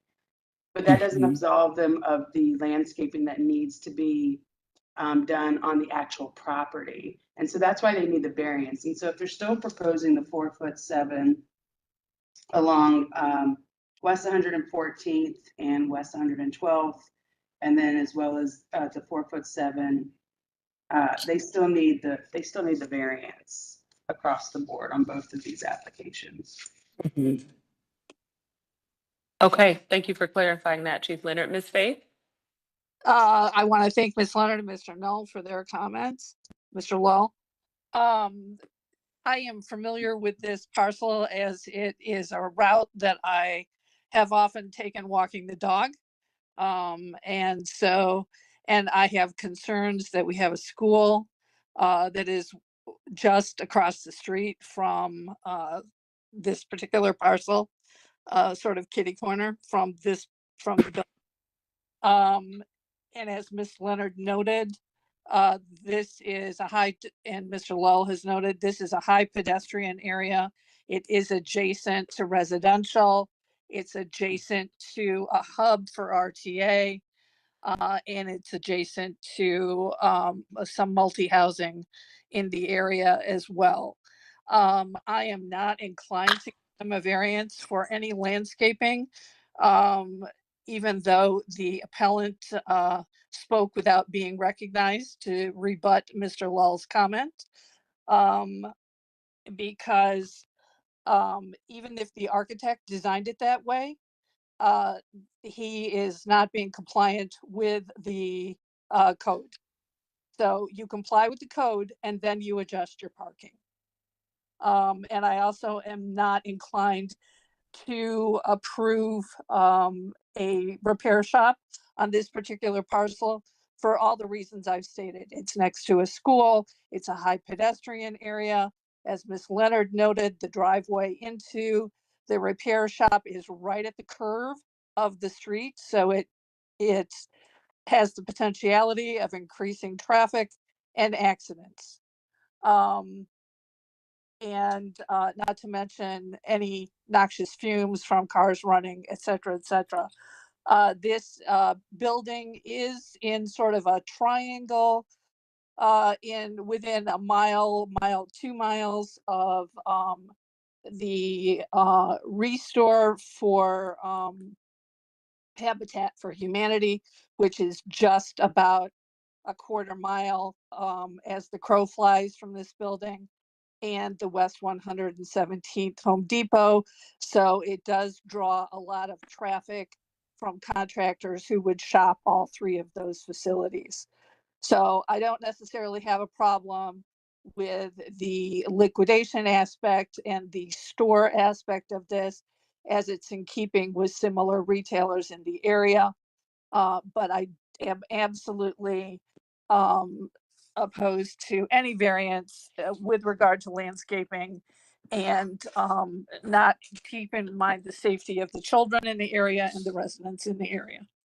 Those are my comments, Madam Chair. All right, thank you, Ms. Faith. Mr. Madison. Thank you, Madam Chair. Just a question through you. With the repair shop, I just want to clarify that this has been in operation since 1975 on this location. I believe that was stated. So if you can speak to that, that would be helpful. And then also, if there is a practical hardship, what does that look like? I know that we heard you guys mention that, but as it relates to today's hearing, what is the practical hardship if this variance or variances are denied? And just for the record, I do agree with the landscaping that was mentioned by Mrs. Faith as well. I think the beautification of the neighborhood, especially as a gateway, that would make a difference and a tangible perspective for people to see that you guys are committed to the work. Thank you. Yes, so let's take those one by one. Let's speak to first, what is the unnecessary hardship if you're denied the variance for the car? Building use? owner or the tenant? For the building owner. I mean, I think the unnecessary hardship is that there's been auto body shops in the location since, I think, as was indicated, for the permit since the 1970s. The unnecessary hardship is a loss of income on a longstanding tenant use group. Okay. Do you have anything to add to that? Yeah, for me, it's, I have no other place to go. I mean, I've been working there. I've been there personally since June 1st, 19. When I first got there, Of what year? 19. Okay, June 1st of 2019. Yeah, and when I first got there, called the 644 number, and they said to email. I emailed, left emails that I was trying to get proper paperwork. In 20, nobody was there. 21, I had a heart attack. I was out of work for basically 8 months. After that, yeah, I dropped the ball. I forgot, my fault. I'm just trying to get, I lost so much money in savings from the heart attack that I've been trying to get back. But there's no junk or unwanted cars there. And it would hurt me to try to move everything to another spot. Okay. And then the second part of his question was for you all to speak to what practical difficulty that's not generally shared by other land or buildings in the same district regarding the landscaping. So I think that and I think we're sort of circling back on the same topic, which is why the site plan was proposed with 4 feet 7 inches versus 6 feet. And that has to do with the length of the car spaces, the total length of the parking lot, the length of drive lanes, turn radiuses. And we've been, liaisoning and corresponding with the architect, the building department, now BZA. I guess I'll just clear up, like, we're here to listen, to do right by what's required by code, to do what's right for the building and the tenant use groups and try to find that middle ground. If the building department and the BZA, determine that there are certain things that have to change by inches, that's feasible. But it is submitted, for that reason, based on, turn lanes and drive lengths and size of length of parking spaces. So we're using Difficulty with having 6 feet. I think it pushes back the entire parking lot another 1 foot. Is it 3 inches? 5 inches. Yeah, 1 foot. And 5 what does inches. that mean for the parking lot? Yeah, I think that I think that the architect took into account cars that pull in nose first, backing out, turn radiuses, length of cars, delivery trucks, etc. Does that mean there will be no space for them to maneuver? Yeah, I think that it had to do with the width of the drive lane to permit and allow for, proper turn radiuses. Okay. Does that address your questions, Mr. Madison? I Yes, just have a thank- follow-up to that, Madam Chair, if I may. Okay. So is it your testimony then that the proper turn radiuses cannot be maintained if there is a 6-foot landscaping strip? Yeah, I mean, I guess I would have to defer to the architect for that. That was my understanding of why the architect designed it the way they did. They're not here today, so I'm not qualified to answer that question. Well, I mean, I think we kind of need that question answered because I think the board is inclined to impose the 6-foot landscaping strip. So if your testimony is that it cannot be done because there would not be enough space for turning radius, then that's an important fact. Yeah, I guess the best way I can answer that question is that the site plan was designed to allow for a proper length of parking spaces, proper turn radiuses, and a proper width of a drive lane that goes, through the parking lot. Probably that's the best way I can answer that question. Ms. Faith, I can see that your hand is raised. Is that a new comment or an old hand? It is a new comment, Madam Chair. All right, and please. I think Ms. Roca for her question. Given the size of this parking lot, the 6-foot landscaping requirement, I don't think is a necessary hardship. But again, there have been no plans submitted. Typically in this type of situation, we would want a site plan for the parking lot showing the traffic pattern, the parking spaces, where the tire bumpers would be placed, the planting beds. We would want clip art for the planting material that's going to go into the planting beds, and we would require clip art for any fencing that might go in. None of that has been supplied to us. So I'm just having a sense of lack of preparedness, given the fact that this is now the second time we've had this project team in front of us. And they have a city planner that they could have been working hand in hand with to guide them through this process. So none of this should be a surprise. They've had an opportunity to work with the city planner, and it sounds like that hasn't happened because they have commenced work ahead of approval and without proper permitting. So again, the variances are set, the landscape boundaries are in place, the design for the parking area is adjusted to comply with those spaces. You may lose some parking spaces, but that is at the planner, that's for your planner to work out. There is adequate space in that parking lot for traffic and for turning radiuses. And you haven't submitted plans for that, nor have you submitted proper clip art or plans for any of your landscaping and your plant material or any fencing. You mentioned doing planting boxes. You haven't submitted anything showing that what those would look like either. I'll That give you an concludes my opportunity to comment. respond. All right, thank you, Ms. Faith. Yeah, I mean, I guess, I think there is a site plan submitted. On the side of the site plan, there are cut sheet specifics for landscaping material, including the types of trees. We also submitted a tree maintenance plan, so I do think some of that has been submitted, but I do hear the feedback now, from different different people here at the meeting, that work shouldn't have commenced and that 4 feet 7 isn't reasonable and 6 feet will be required. If that's determined, that's fine, and I can't undo the work that was started to clean the property up, so I'll take that criticism. But I do think that the site plan does have a landscaping schematic and landscaping specs on the side. All right, thank you for that. Any other questions from the board? Madam Chair, just one more question, directed to Mrs. Leonard. And if the information isn't available, that's okay at this time.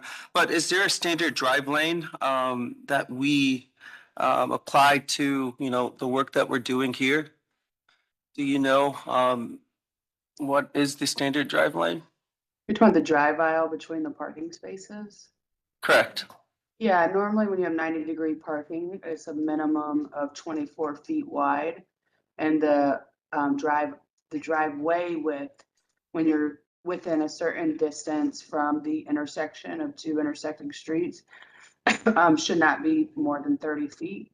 And then additionally, you shouldn't have more than one every 100 feet, which is why I believe the proposal here was, because I believe originally there's 3 driveways into this establishment off of Franklin, and I believe they've closed it and added the landscaping in the right of way to get as close as possible to the landscaping required, and have been working with PetBot, Streets and Engineering, as well as Nate from Neighborhood Planning, to try to get some landscaping since they didn't want to get rid of that front row of parking along Franklin. Thank you. Your question. Thank you, Chief. Any other questions from the board? I have a question, Madam Chair. Oh, Sorry, I guess to that question, to Shannon, it sounds as though there were maybe some rudimentary measurements done, and she has some idea of whether or not they could fit the 6 foot and the number of parking spaces. Is that correct? They cannot, to include those parking spaces that are fronting Franklin, is that what we're referring to? Right. In the setback, they need the variance. There's really, if you look on the agenda, I believe it gives you the exact dimensions from the adjudication. I don't know where my agenda just went. But essentially, it tells you that they need that variance. You all have the ability to grant that variance, so long as it's not more than double what's needed. But there's not enough room to do the 6 feet as well as having the maneuvering space. Oh, that's correct. There's no way without without the precise variance that's listed here. Okay, thank you, Chief. I think that is the clarity that we were looking for. And Madam Chair, I do have some letters. If Ms. Holzer would let me jump in front of her, I would read them now. Sure. I have one from a neighbor, Chelsea Kaminsky. She writes, I greatly oppose the zoning variances requested for this parcel, specifically the use of a heavy truck repair shop in a general industry district, associated variances for drive widths and landscape screening. Property taxes have increased immensely for myself and every neighbor that I've spoken to.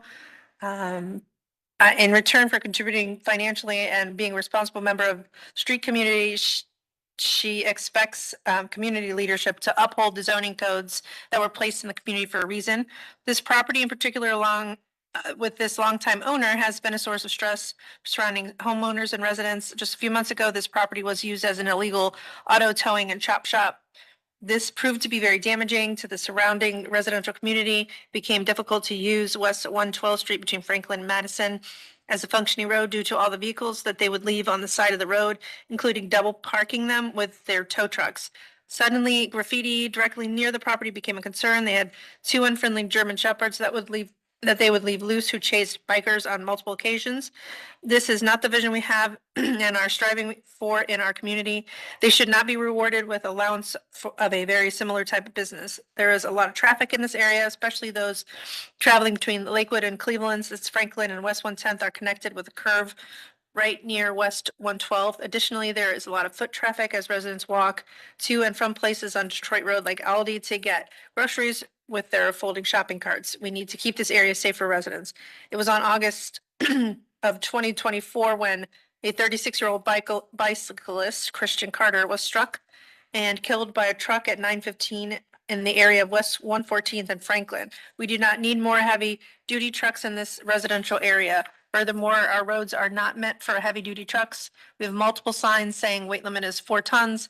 My road, West 110th, had to have a new water main put in and was newly paved. It was a long process for the street, a much lengthier process than the city expected. Would like to respect the city's money and the city's time and the residents' time and convenience by protecting this road. We do not need more heavy trucks over the weight limit driving down our road illegally, damaging this new project. She pleads that we deny the variance, and this is Chelsea Kaminsky at 1451 West 110th Street.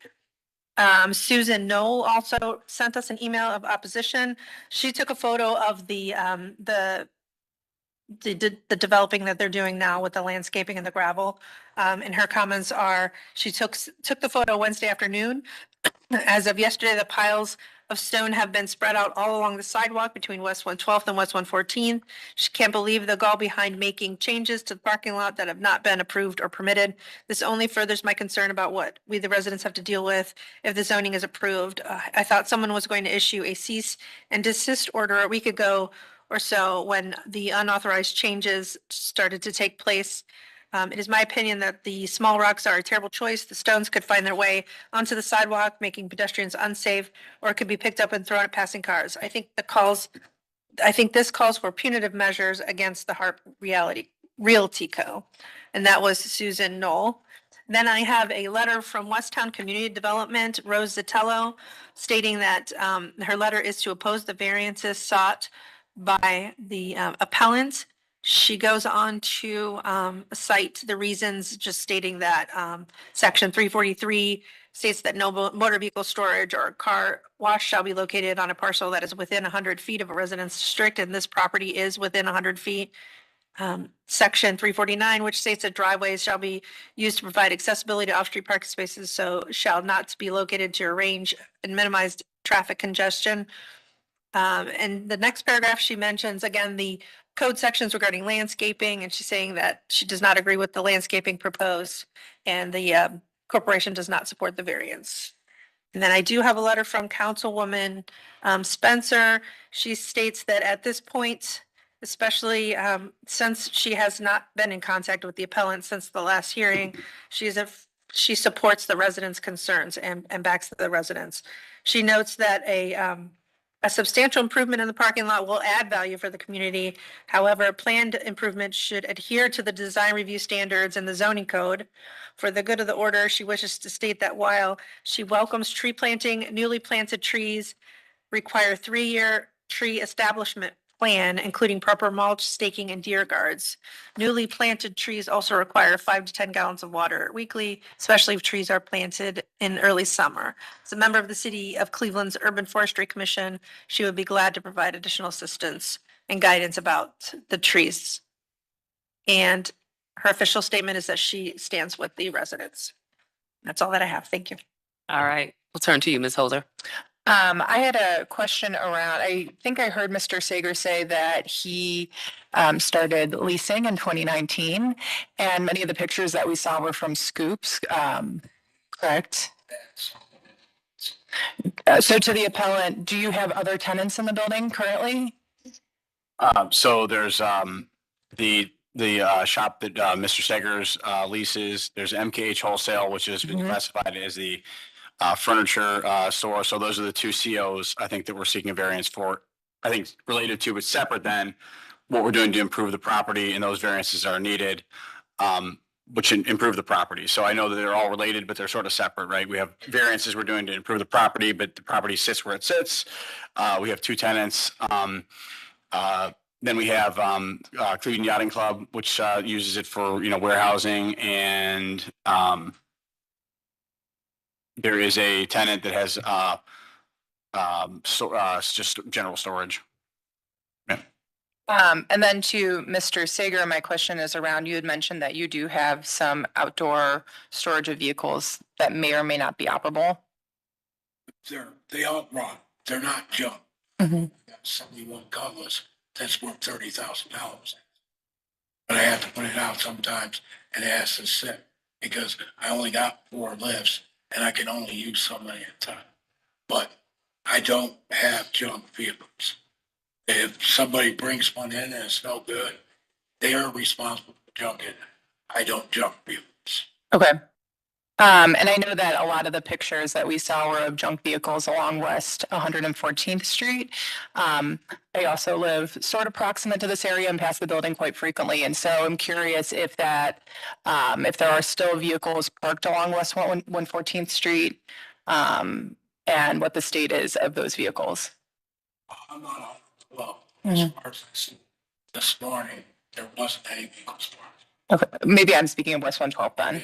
Yeah, 112. I mean, there were a state body box truck, the police towed 1 box truck, the state body and box truck, I guess, is, is actually owned by a guy named Albert Rebus, who lives on 116th, but he can't park there, so he parks around ours because he thinks he can. Okay. But as far as I know, the only vehicles I got outside is my tow truck.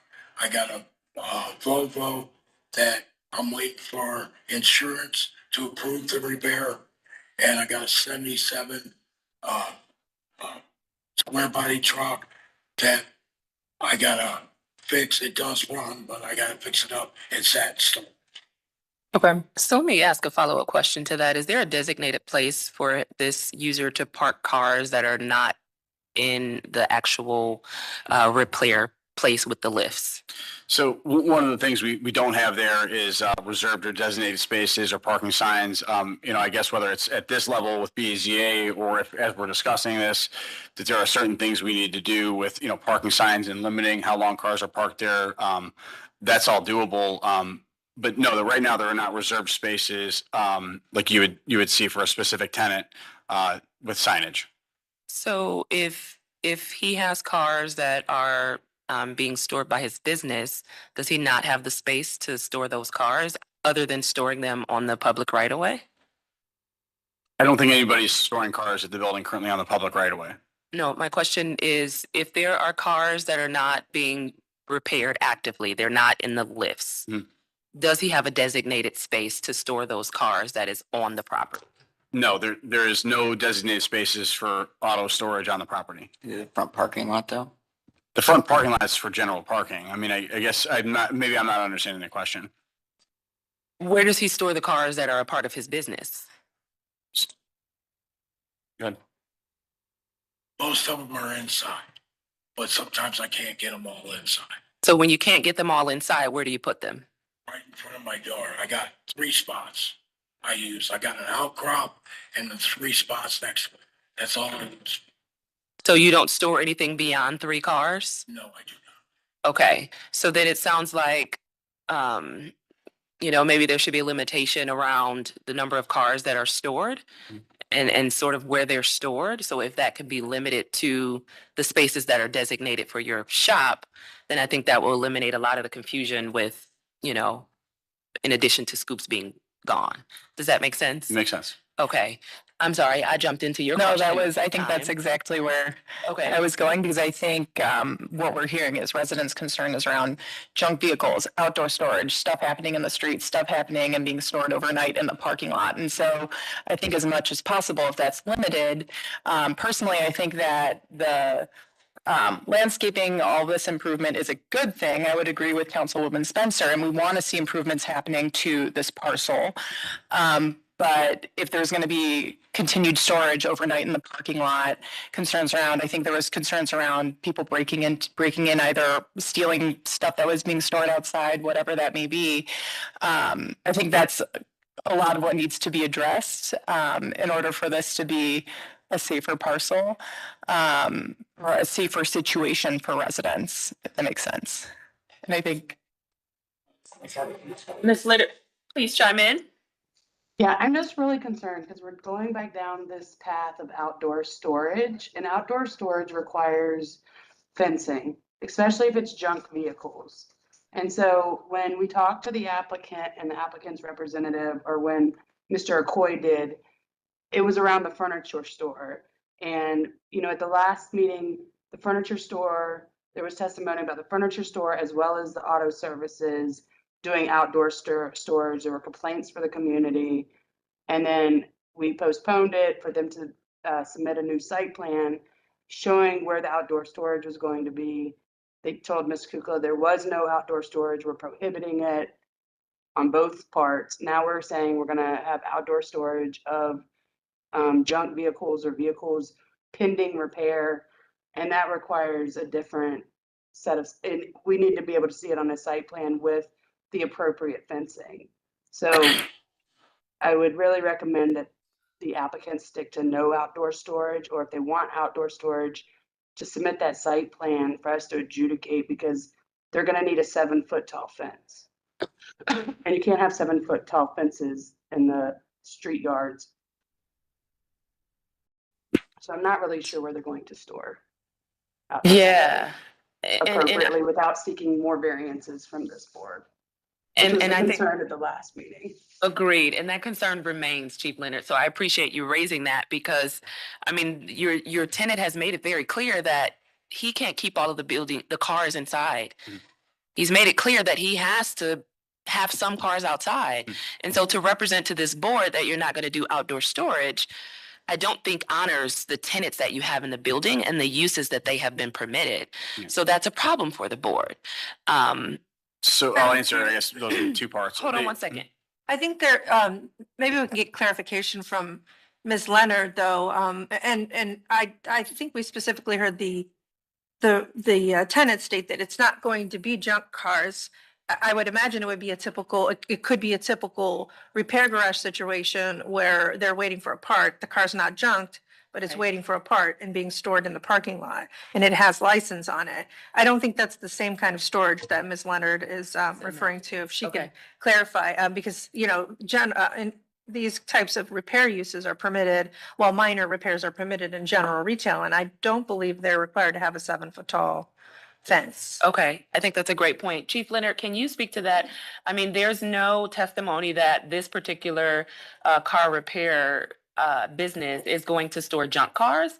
The only cars that will be stored outside are those that are pending repair, which are active and usable vehicles. So does that still require some variance or permitting for outdoor storage, or does that change our analysis here? Are they wrecked vehicles? No, they are not. Give me 1 second, please. Okay.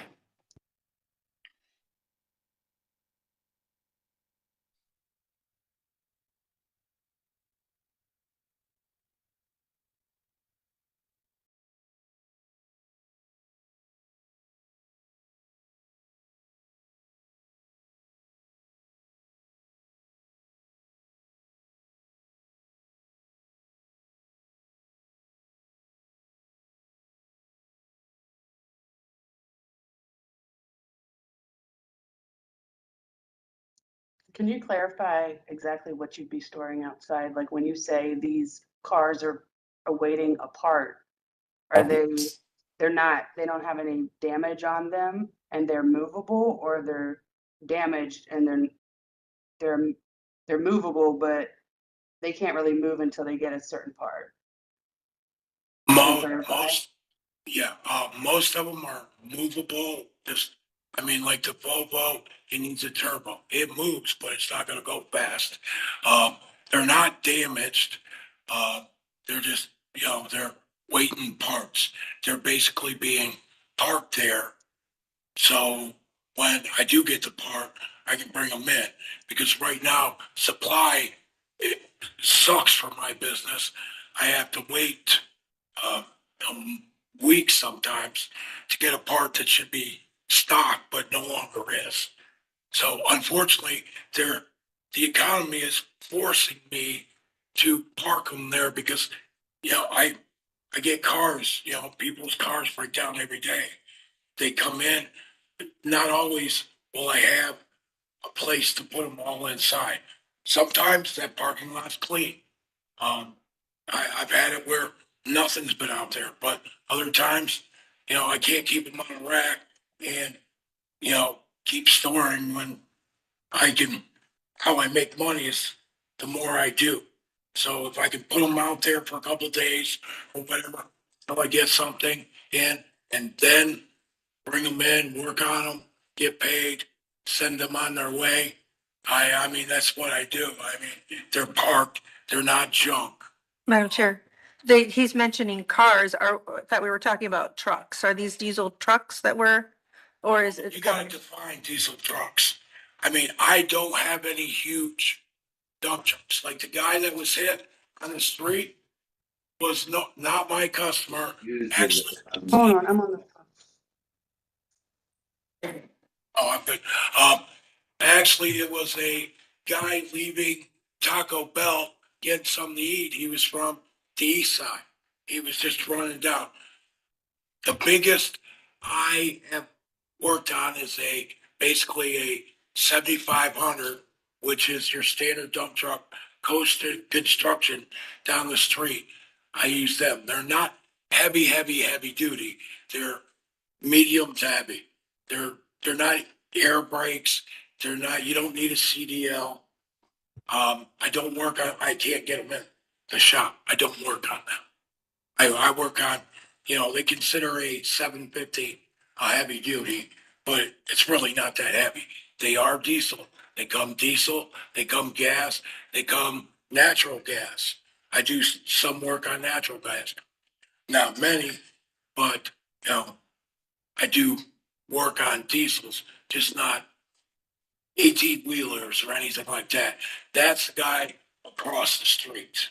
And Madam Chair, the next question is it auto body too? So, are we talking about after accidents and stuff, or do you foresee things being towed in lots of? I don't do auto body. I mean, like, it's hard to explain. A 17 Ford F-350 has a problem with an oil cooler line. I actually have to lift the cap off the frame to fix it. It's the only way I can get to it. But actual auto body, I don't use auto body paints, fillers, anything like that. I don't use those kind of chemicals. You're not replacing, they wouldn't come to you to replace parts of the outside of the car. It's machines. If a bumper cover's hanging down, I'll replace it for them because it's not auto body really. I don't pull out dents or replace stuff like that. I mean, people rip the bumper covers off all the time. So they'll come and I'll bring them in the shop. I'll zip tie them or whatever I gotta do to help people out. But I'm not actually an auto body. So most of your customers are going to be driving their own vehicles and requesting your service. I do get tow-ins because cars break down. And that's why they're parking. Yeah, I got flatbed tow trucks that come in that make, even the way it is now, makes it hard for them to swing in and put something that doesn't run in my shop. Because when it don't run, it goes in my shop. Because like I said, I'm one guy. I'm not pushing a heavy truck, especially with heart conditions, in my shop. So it's, the way all the variances are right now, I mean, it's real difficult for tow trucks to get in to help me out. But they do it. Sounds like your typical repair garage that we see all across Cleveland, and I'm sure that's just, thanks for the clarification. Thank you very much. All right, Chief Leonard, I can see your hand has gone up again. Yeah, so for outdoor storage of vehicles, it requires under 35210. B, installation is required of screening with 75% or greater opacity of sufficient height to conceal uses specified herein from view from the ground floor level on adjoining properties and from the street. So fencing and screening is required for any type of outdoor storage, whether that's vehicles or materials. And that relates back to also under 343 when you're talking about any type of car, tractor, repair, and in fact, outdoor storage of vehicles, no commercial tractor, trailer, or semi-trailer, except trailers designed to be pulled by passenger automobiles, may be parked on the premise of a motor vehicle service station or service garage for more than 4 hours within any 24-hour period, except in case of an emergency. Not more than 4 customer vehicles may be stored overnight in an outdoor location on the premises of a service station or service garage. A vehicle that is not in working order shall not be stored on such premises for more than 48 hours. And that's 343.14 little f. So again, any type of outdoor storage, I think we would need to see the site plan of where they're going to be stored. Okay, brings us back to the question of outdoor storage. Yeah. So I think that what I would start answering this question is like how the leases define the use and what the leases say. And the lease for MKH does not permit outdoor storage. Understood. We've updated rules and regs, and we've already sent one legal letter on that. For automobiles, it sounds like the limit for Sagers would be, or People's Choice Auto would be, and I'm going to probably restate the regulations wrong. It was under 48 hours, no more than 4 vehicles. And so I guess if that's something that you can commit to, then that, yeah. Stop things around. I gotta do what I gotta do to stay, to make money and stay alive. So, yeah, whatever I gotta do. So what is your normal business practice? Is it to store more than 4 cars outdoors? No, right now I only got 3 out there. Okay, so Chief Leonard, if there's less than 4 cars being stored outside, then the code that you just read would not be applicable, and the limitations on outdoor storage would also not be applicable. Is that fair to say? If they're not storing anything outside of vehicles, it just says no commercial tractor, trailer, or semi-trailer except for those pulled by passenger automobiles. So if they're parking trucks that they're working on outside, they need to get the proper screening, which is essentially fencing, 75% opacity. And then likely would need more variances from you. So they could either not get the fencing and get a variance for that, or get the fencing and probably need variances for being within the setback, and possibly obstructing like sight lines. So I think it's really important, like if the applicant wants these occupancy permits and wants the occupancy permits to reflect what they're doing and avoid any more subsequent, complaints from the neighborhood or violations or things of that nature, that they get exactly what their tenants need or seek different occupancy permits. Spots. Yeah, I guess I'm start with Sagers again, or People's Choice Auto. If a vehicle is delivered and it's out there with one other vehicle for under 48 hours, and that's the business model, and we're not talking about 15 vehicles that don't run stored out overnight. I don't hear that is outdoor storage. Am I misunderstanding that? Chief. Is what I Are we heard. talking about a passenger vehicle, like 4-door? Or are we talking about a commercial tractor trailer or semi-trailers that aren't pulled by passenger vehicles? The tenants indicated that we're talking about general passenger vehicles. So you're not talking about trucks? You're not talking about, yeah. Don't deal with big trailers. So I think what the tenant has described and their business use is vehicles that don't require a CDL, which is commercial driver's license, generally family passenger vehicles. And the business is running with 3 or less parked outside. And it sounds like when they're delivered or waiting for repair, and if it was needed to be under 48 hours, that's also something that they're able to do with the space they have inside. So I don't think we're trying to run a shop where Kenworths are being dropped off and delivered and worked on, and there's cranes out in the parking lot. So that's not the business use. So the business application was to establish use as a heavy-duty truck, diesel and gas repair shop. Yes, no? Yes and no, not anything that requires a semi or anything like that. When we went down, we were told that if I worked on anything above a 5500, it was considered heavy duty. But 7500, in my opinion, is medium duty, maybe heavy duty depending on suspension. But I mean, I don't work on Kenworths, Peterbilts. I don't work on nothing like that.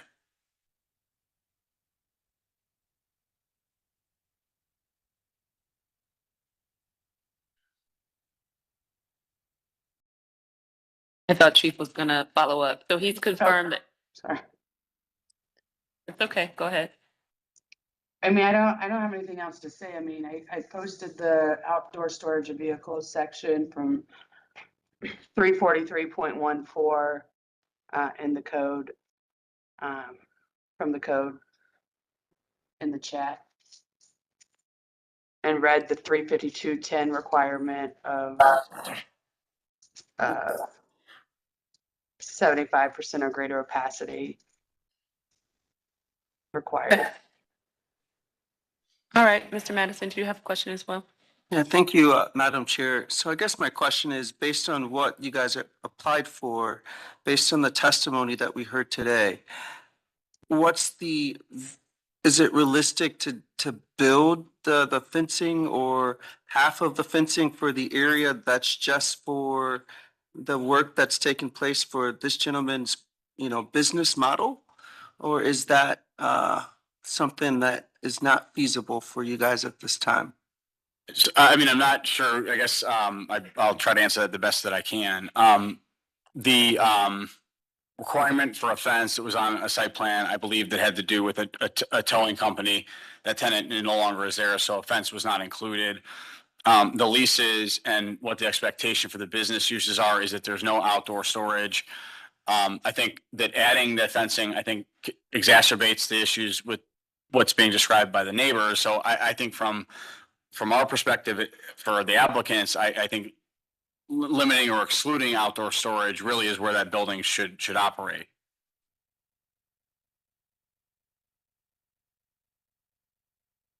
Does that answer your question? So I guess, through you, Madam Chair,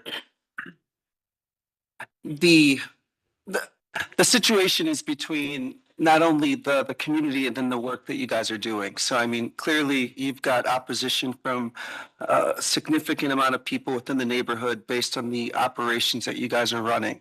And so I understand the business aspect of what you guys are looking for, as well as the management and the financial implications. But then we're also trying to balance that with the community perception and the history of how the management of this property has taken place. And so in the middle ground, that's kind of where I'm trying to understand, where can you meet all of these components so that we can possibly move forward, so that this gentleman can continue to have his business, you guys can continue to do the work that's necessary.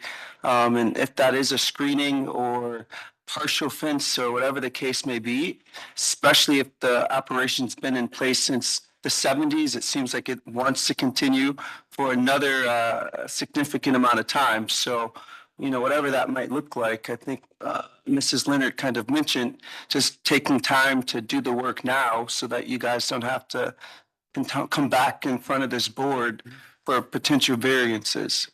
So I guess that's my question. Where can we find a place for you guys to move forward that helps us in this middle ground? We want to be supportive, but we also want to balance this with the perception, the needs and concerns of the residents. Madam Chair, I have a question. If I could, is it realistic, I guess this would be to the owner, is it realistic to think that they could, if there's any truck storage, it could take place inside? It's a very large building. Is this something that is realistic to think that you could keep the larger trucks inside and not on the parking lot? Yeah, I mean, I think that that, it sounds like there's two options or a couple of requests, and one of them is if there's an old paint booth that isn't used, the square footage of that, does that allow you to bring the number of vehicles you have? I could probably get it down to one. And I can take the paint booth out. Coast Construction right down the street will do it for me. So It doesn't work. So does indoor storage of the vehicles, which I think is what the lease calls for, is that something that you're willing to comply with then? I try my best to get everything in there. I mean, I can't control people dropping off cars. I mean, they drop it off and I'm not there. I'm only open from 7 in the morning to 5 at night. Anything after that, I really can't control. I can tell people business hours, but some people work until 6 or 7. And, you know, I'll come in, like this morning, I came in, wasn't there all weekend. I had 4 vehicles that were towed in. I had to figure out what they were, whose they were, what's going on. I mean, they're going to be sitting there for a minute because I'm not there 24/7. If I was there 24/7, then I could actually, you know, keep them off the lot. But they get towed in. I don't, you know, I can't control what people, nobody can. No automotive, no business can control your customers. You can try, but, you know, there's no way of controlling. All So, right. Madam Chair, that's kind of why my question is with the screening or the fencing. I mean, he's sharing that that's not Yeah. something he can control, but then the residents are going to see these cars and have this perception that these are possibly junk or towable cars. And so is there fencing or partial screening on the site plan that you guys provided for where the business, his part of the business, I don't know if you need it for the whole property, but at least for where these cars are going to be towed or placed, is there something that you can put there? So, you know, that's the question. And it seems like, you know, you guys are trying to figure this out. We're listening and we're figuring this out in real time, but whatever that case may be, it would be nice to hear. Yeah. Response? I mean, I think that, I guess I'll start like, you know, Mile High. I think that, if the community member, you know, neighborhood members are going to stop by on a daily basis, I think whatever business use is there, taking pictures, I think there'll be fault and complaints. I think that having this type of building, which is an industrial building, neighboring a parking lot with houses, I don't see any use there that won't draw complaints. If there is something that can be done, whether it's with a fencing and aesthetic, you know, planters in the 3 or 4 parking spaces where people drop cars off after hours and then they're brought in the next morning, and that needs to be amended or added, I think that's probably feasible. I don't think adding 6 feet of landscaping from the 4'7", losing 50% of the parking, which probably gives a more congested look, you know, is feasible. But that's probably the best way I can answer the question. I don't know if that helps. Yeah, so Madam Chair, so what I'm hearing is a screening of some sort is a possibility. We also look at the landscaping piece, which won't kind of congest the parking lot, but that will allow us to put some screening in place to protect this individual's business and also shield the community from just seeing cars and things like that dropped off. Is that kind of what I'm hearing? Yeah, what I'm hearing is that you know, outdoor or the tenants, you know, going to comply with outdoor storage, and there won't be outdoor storage, but vehicles get dropped off after hours. They're running vehicles, but neighbors don't want to see any vehicles in the parking lot. We could probably add some sort of screening and beautification around the 3 or 4 spaces that are being contested. And then we would consider the landscaping piece as it relates to the architect drawings that came forward regarding the maneuverability of the parking lot. Yes, the landscaping piece I think got answered more clearly, which is, you know, I wasn't not architect, I wasn't qualified to answer it, but moving that back an additional, you know, 1 feet 5 inches eliminates 50% of the parking, which I think is a hardship. And I appreciate the clarity that came across earlier on that. Thank you. That's all my questions. All right. Any other questions from the board? Ms. Hayes? Madam Chair, I just appellant was talking about the size of vehicles that he does work on. And I just doing a little research and wanted to know if the vehicles he's doing work on are less than 20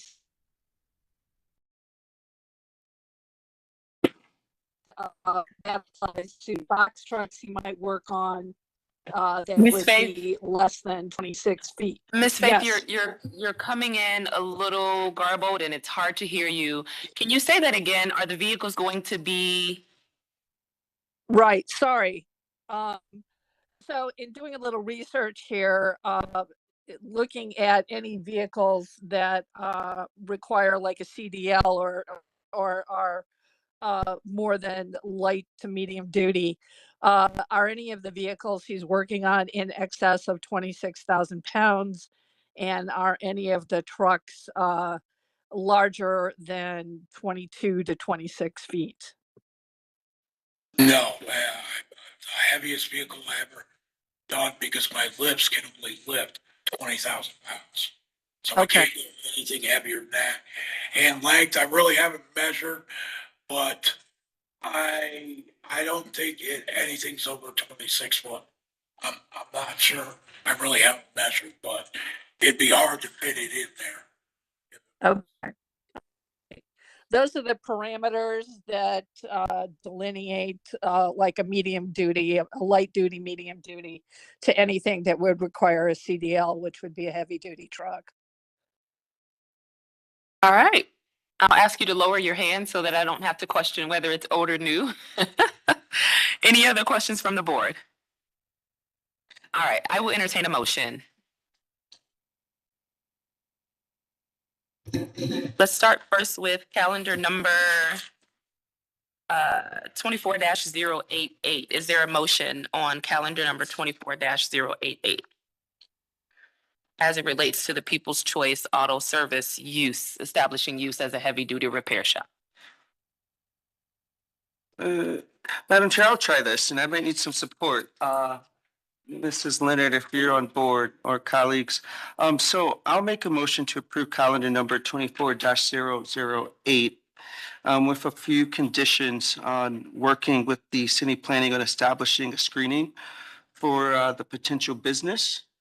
And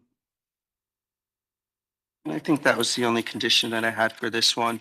If I'm missing anything, please feel free to add to the amendment. All right, we have a motion. Is there a second? I would make the friendly amendment that I understand you can't control what people do after hours, but that there be no outdoor storage of vehicles. So I just want to clarify that the code does permit, and correct me if I'm wrong, Chief Leonard, but I'm looking at it and it says that not more than 4 customer vehicles may be stored overnight. So, I mean, in my mind, it does permit 3 or 4, but you can't have 5, right? So I think. Street, so I'll drive up and if I have to, take care of it. Okay, so then the outdoor storage is we have to be really clear about this, that you can't store anything above 4 cars outside. And they have to be working cars, right? Not junk cars. Okay, so we'll add that as a friendly amendment to Mr. Madison's motion. Is there a second? Madam Chair, I'm not making a second, but I think we need to make sure that we're saying vehicles, not just cars, because he's working on things other than just passenger cars. Passenger vehicles. Right. Okay, yes, so the code says not more than 4 customer vehicles. So that is the extent of what is permitted by the code. Is there a second to Mr. Madison's motion? Board Member Holzer, I second. All right, can we call the vote? I'm sorry, Madam Chair, not to complicate things, but I'm going to complicate things. Please. So with Mr. Madison's condition of the fence, don't they not need a fence if they're complying with section 343.01? Are we saying fence or are we saying additional screen, like Yeah. improved screening? I think he Yeah, did say but screening. It was additional screening, correct. And But do they even need that if they're complying with that section? Chief? Yeah, so the outdoor screening would require a separate permit. But what this section here is stating that no commercial tractor, trailer, or semi-trailer, except trailers designed to be pulled by passenger automobiles. I think what this is referring to in terms of customer parking, we're talking about, you know, four-door sedans or regular pickup trucks, passenger vehicles, not tractors. And I think the confusion lies is because the use here is a diesel truck repair shop. And the pictures indicated previously that there was a tractor trailer stored out front. So if we're going to store customer tractors, we need screening, and they'll need to submit a permit for that at a later date. If he's storing his employee's Honda sedan, he can be there, but no longer than 24 hours in any given period, and no more than 4. We're coming back again to clarify. Like, No tractors. No semi trucks, just regular cars. No tractors. No tractors, no farm equipment that I know of. I mean, I may get an occasional jet ski every once in a while. I have one, but I mean, you know, yeah, nothing over 26,000 pounds. Okay, so to Ms. Roca's point, it seems like we should nix the condition for screening because that would require additional permitting. Is that right? That's my understanding of it, but you know, if Ms. Yes. Leonard, if we are incorrect, I just don't want us to put a condition. And then they're back in trouble. Correct. Okay, thank you, Ms. Roca. So is there an amendment to the motion that has been made? So then the amendment being that no more than, are we saying 4 passenger sedan vehicles, cars outside for no more than 24 hours? And also, again, no outdoor storage of semi-trucks, tractor, whatever. Sorry for that write-up, Liz. Maybe we won't say whatever, but no I semi-trucks. mean, the easier way to say it is that the appellant will comply with section 343, yes. Yeah, fully agree with that. So we're making a motion and the condition is specifically calling out the need for the appellant to comply with 343.14, section F. And we have a motion that has been made by Mr. Madison. We have a second. Can we call the vote? Call the roll. Sure. Or the vote. Ms. Roca? Yes. Ms. Holzer? Yes. Ms. Faith? No. Mr. Madison? Yes. Ms. Wilson? Yes. Calendar number 24-088 is granted. It'll be ratified on June 2nd. We can send you a letter. You can contact us next or that following Wednesday for further instruction. I believe you have paper copies that will have to be delivered back to Building and Housing. So you can pick them up on that Wednesday after June 2nd. Thank you. All right, so that concludes our first calendar number. I will now entertain a motion for calendar number 25-007. Madam Chair, I move approval of calendar number 25-007 with the condition, again, that there be absolutely no, or I don't even know if it needs to be a condition, but just a note for the record that there will be no outdoor storage of any sort of building materials in the parking lot. Okay, is there a second? Board Member Madison, second. All right, can we call the vote? Ms. Roca? Yes. Ms. Faith? No. Mr. Madison? Yes. Ms. Holzer? Yes. Ms. Wilson? Yes. Calendar number 25-007 is granted. We ratified on June 2nd. We'll send you a letter, but you can come in on the Wednesday after June 2nd, pick up your paper copy, take it back to Building and Housing. Thank you. We made it out. Yes. All right, we are done with your matter. Good luck with your project. We're now going to move to old business, which I had my old business in front of me. And now I don't. There's too many papers. Thank you, Nina. I'm sorry, you All guys right. have to, yeah, I don't know. Thanks, folks. That's the first one I said all the way through. You guys had a lot of good questions. Thank you. Thanks, Councilman. All right, thanks for being here. All right, so we're looking at old business. I have numbers 1 through 6 up for ratification. Any objection? No objection. No All right. objection. Objection. All right, these are all ratified without objection. Any upcoming absences to be reported by any of the board members? All right, hearing nothing, we will adjourn. It is now 11:59 and we are adjourned. Thanks, everyone. Thanks. Bye. Work, everybody.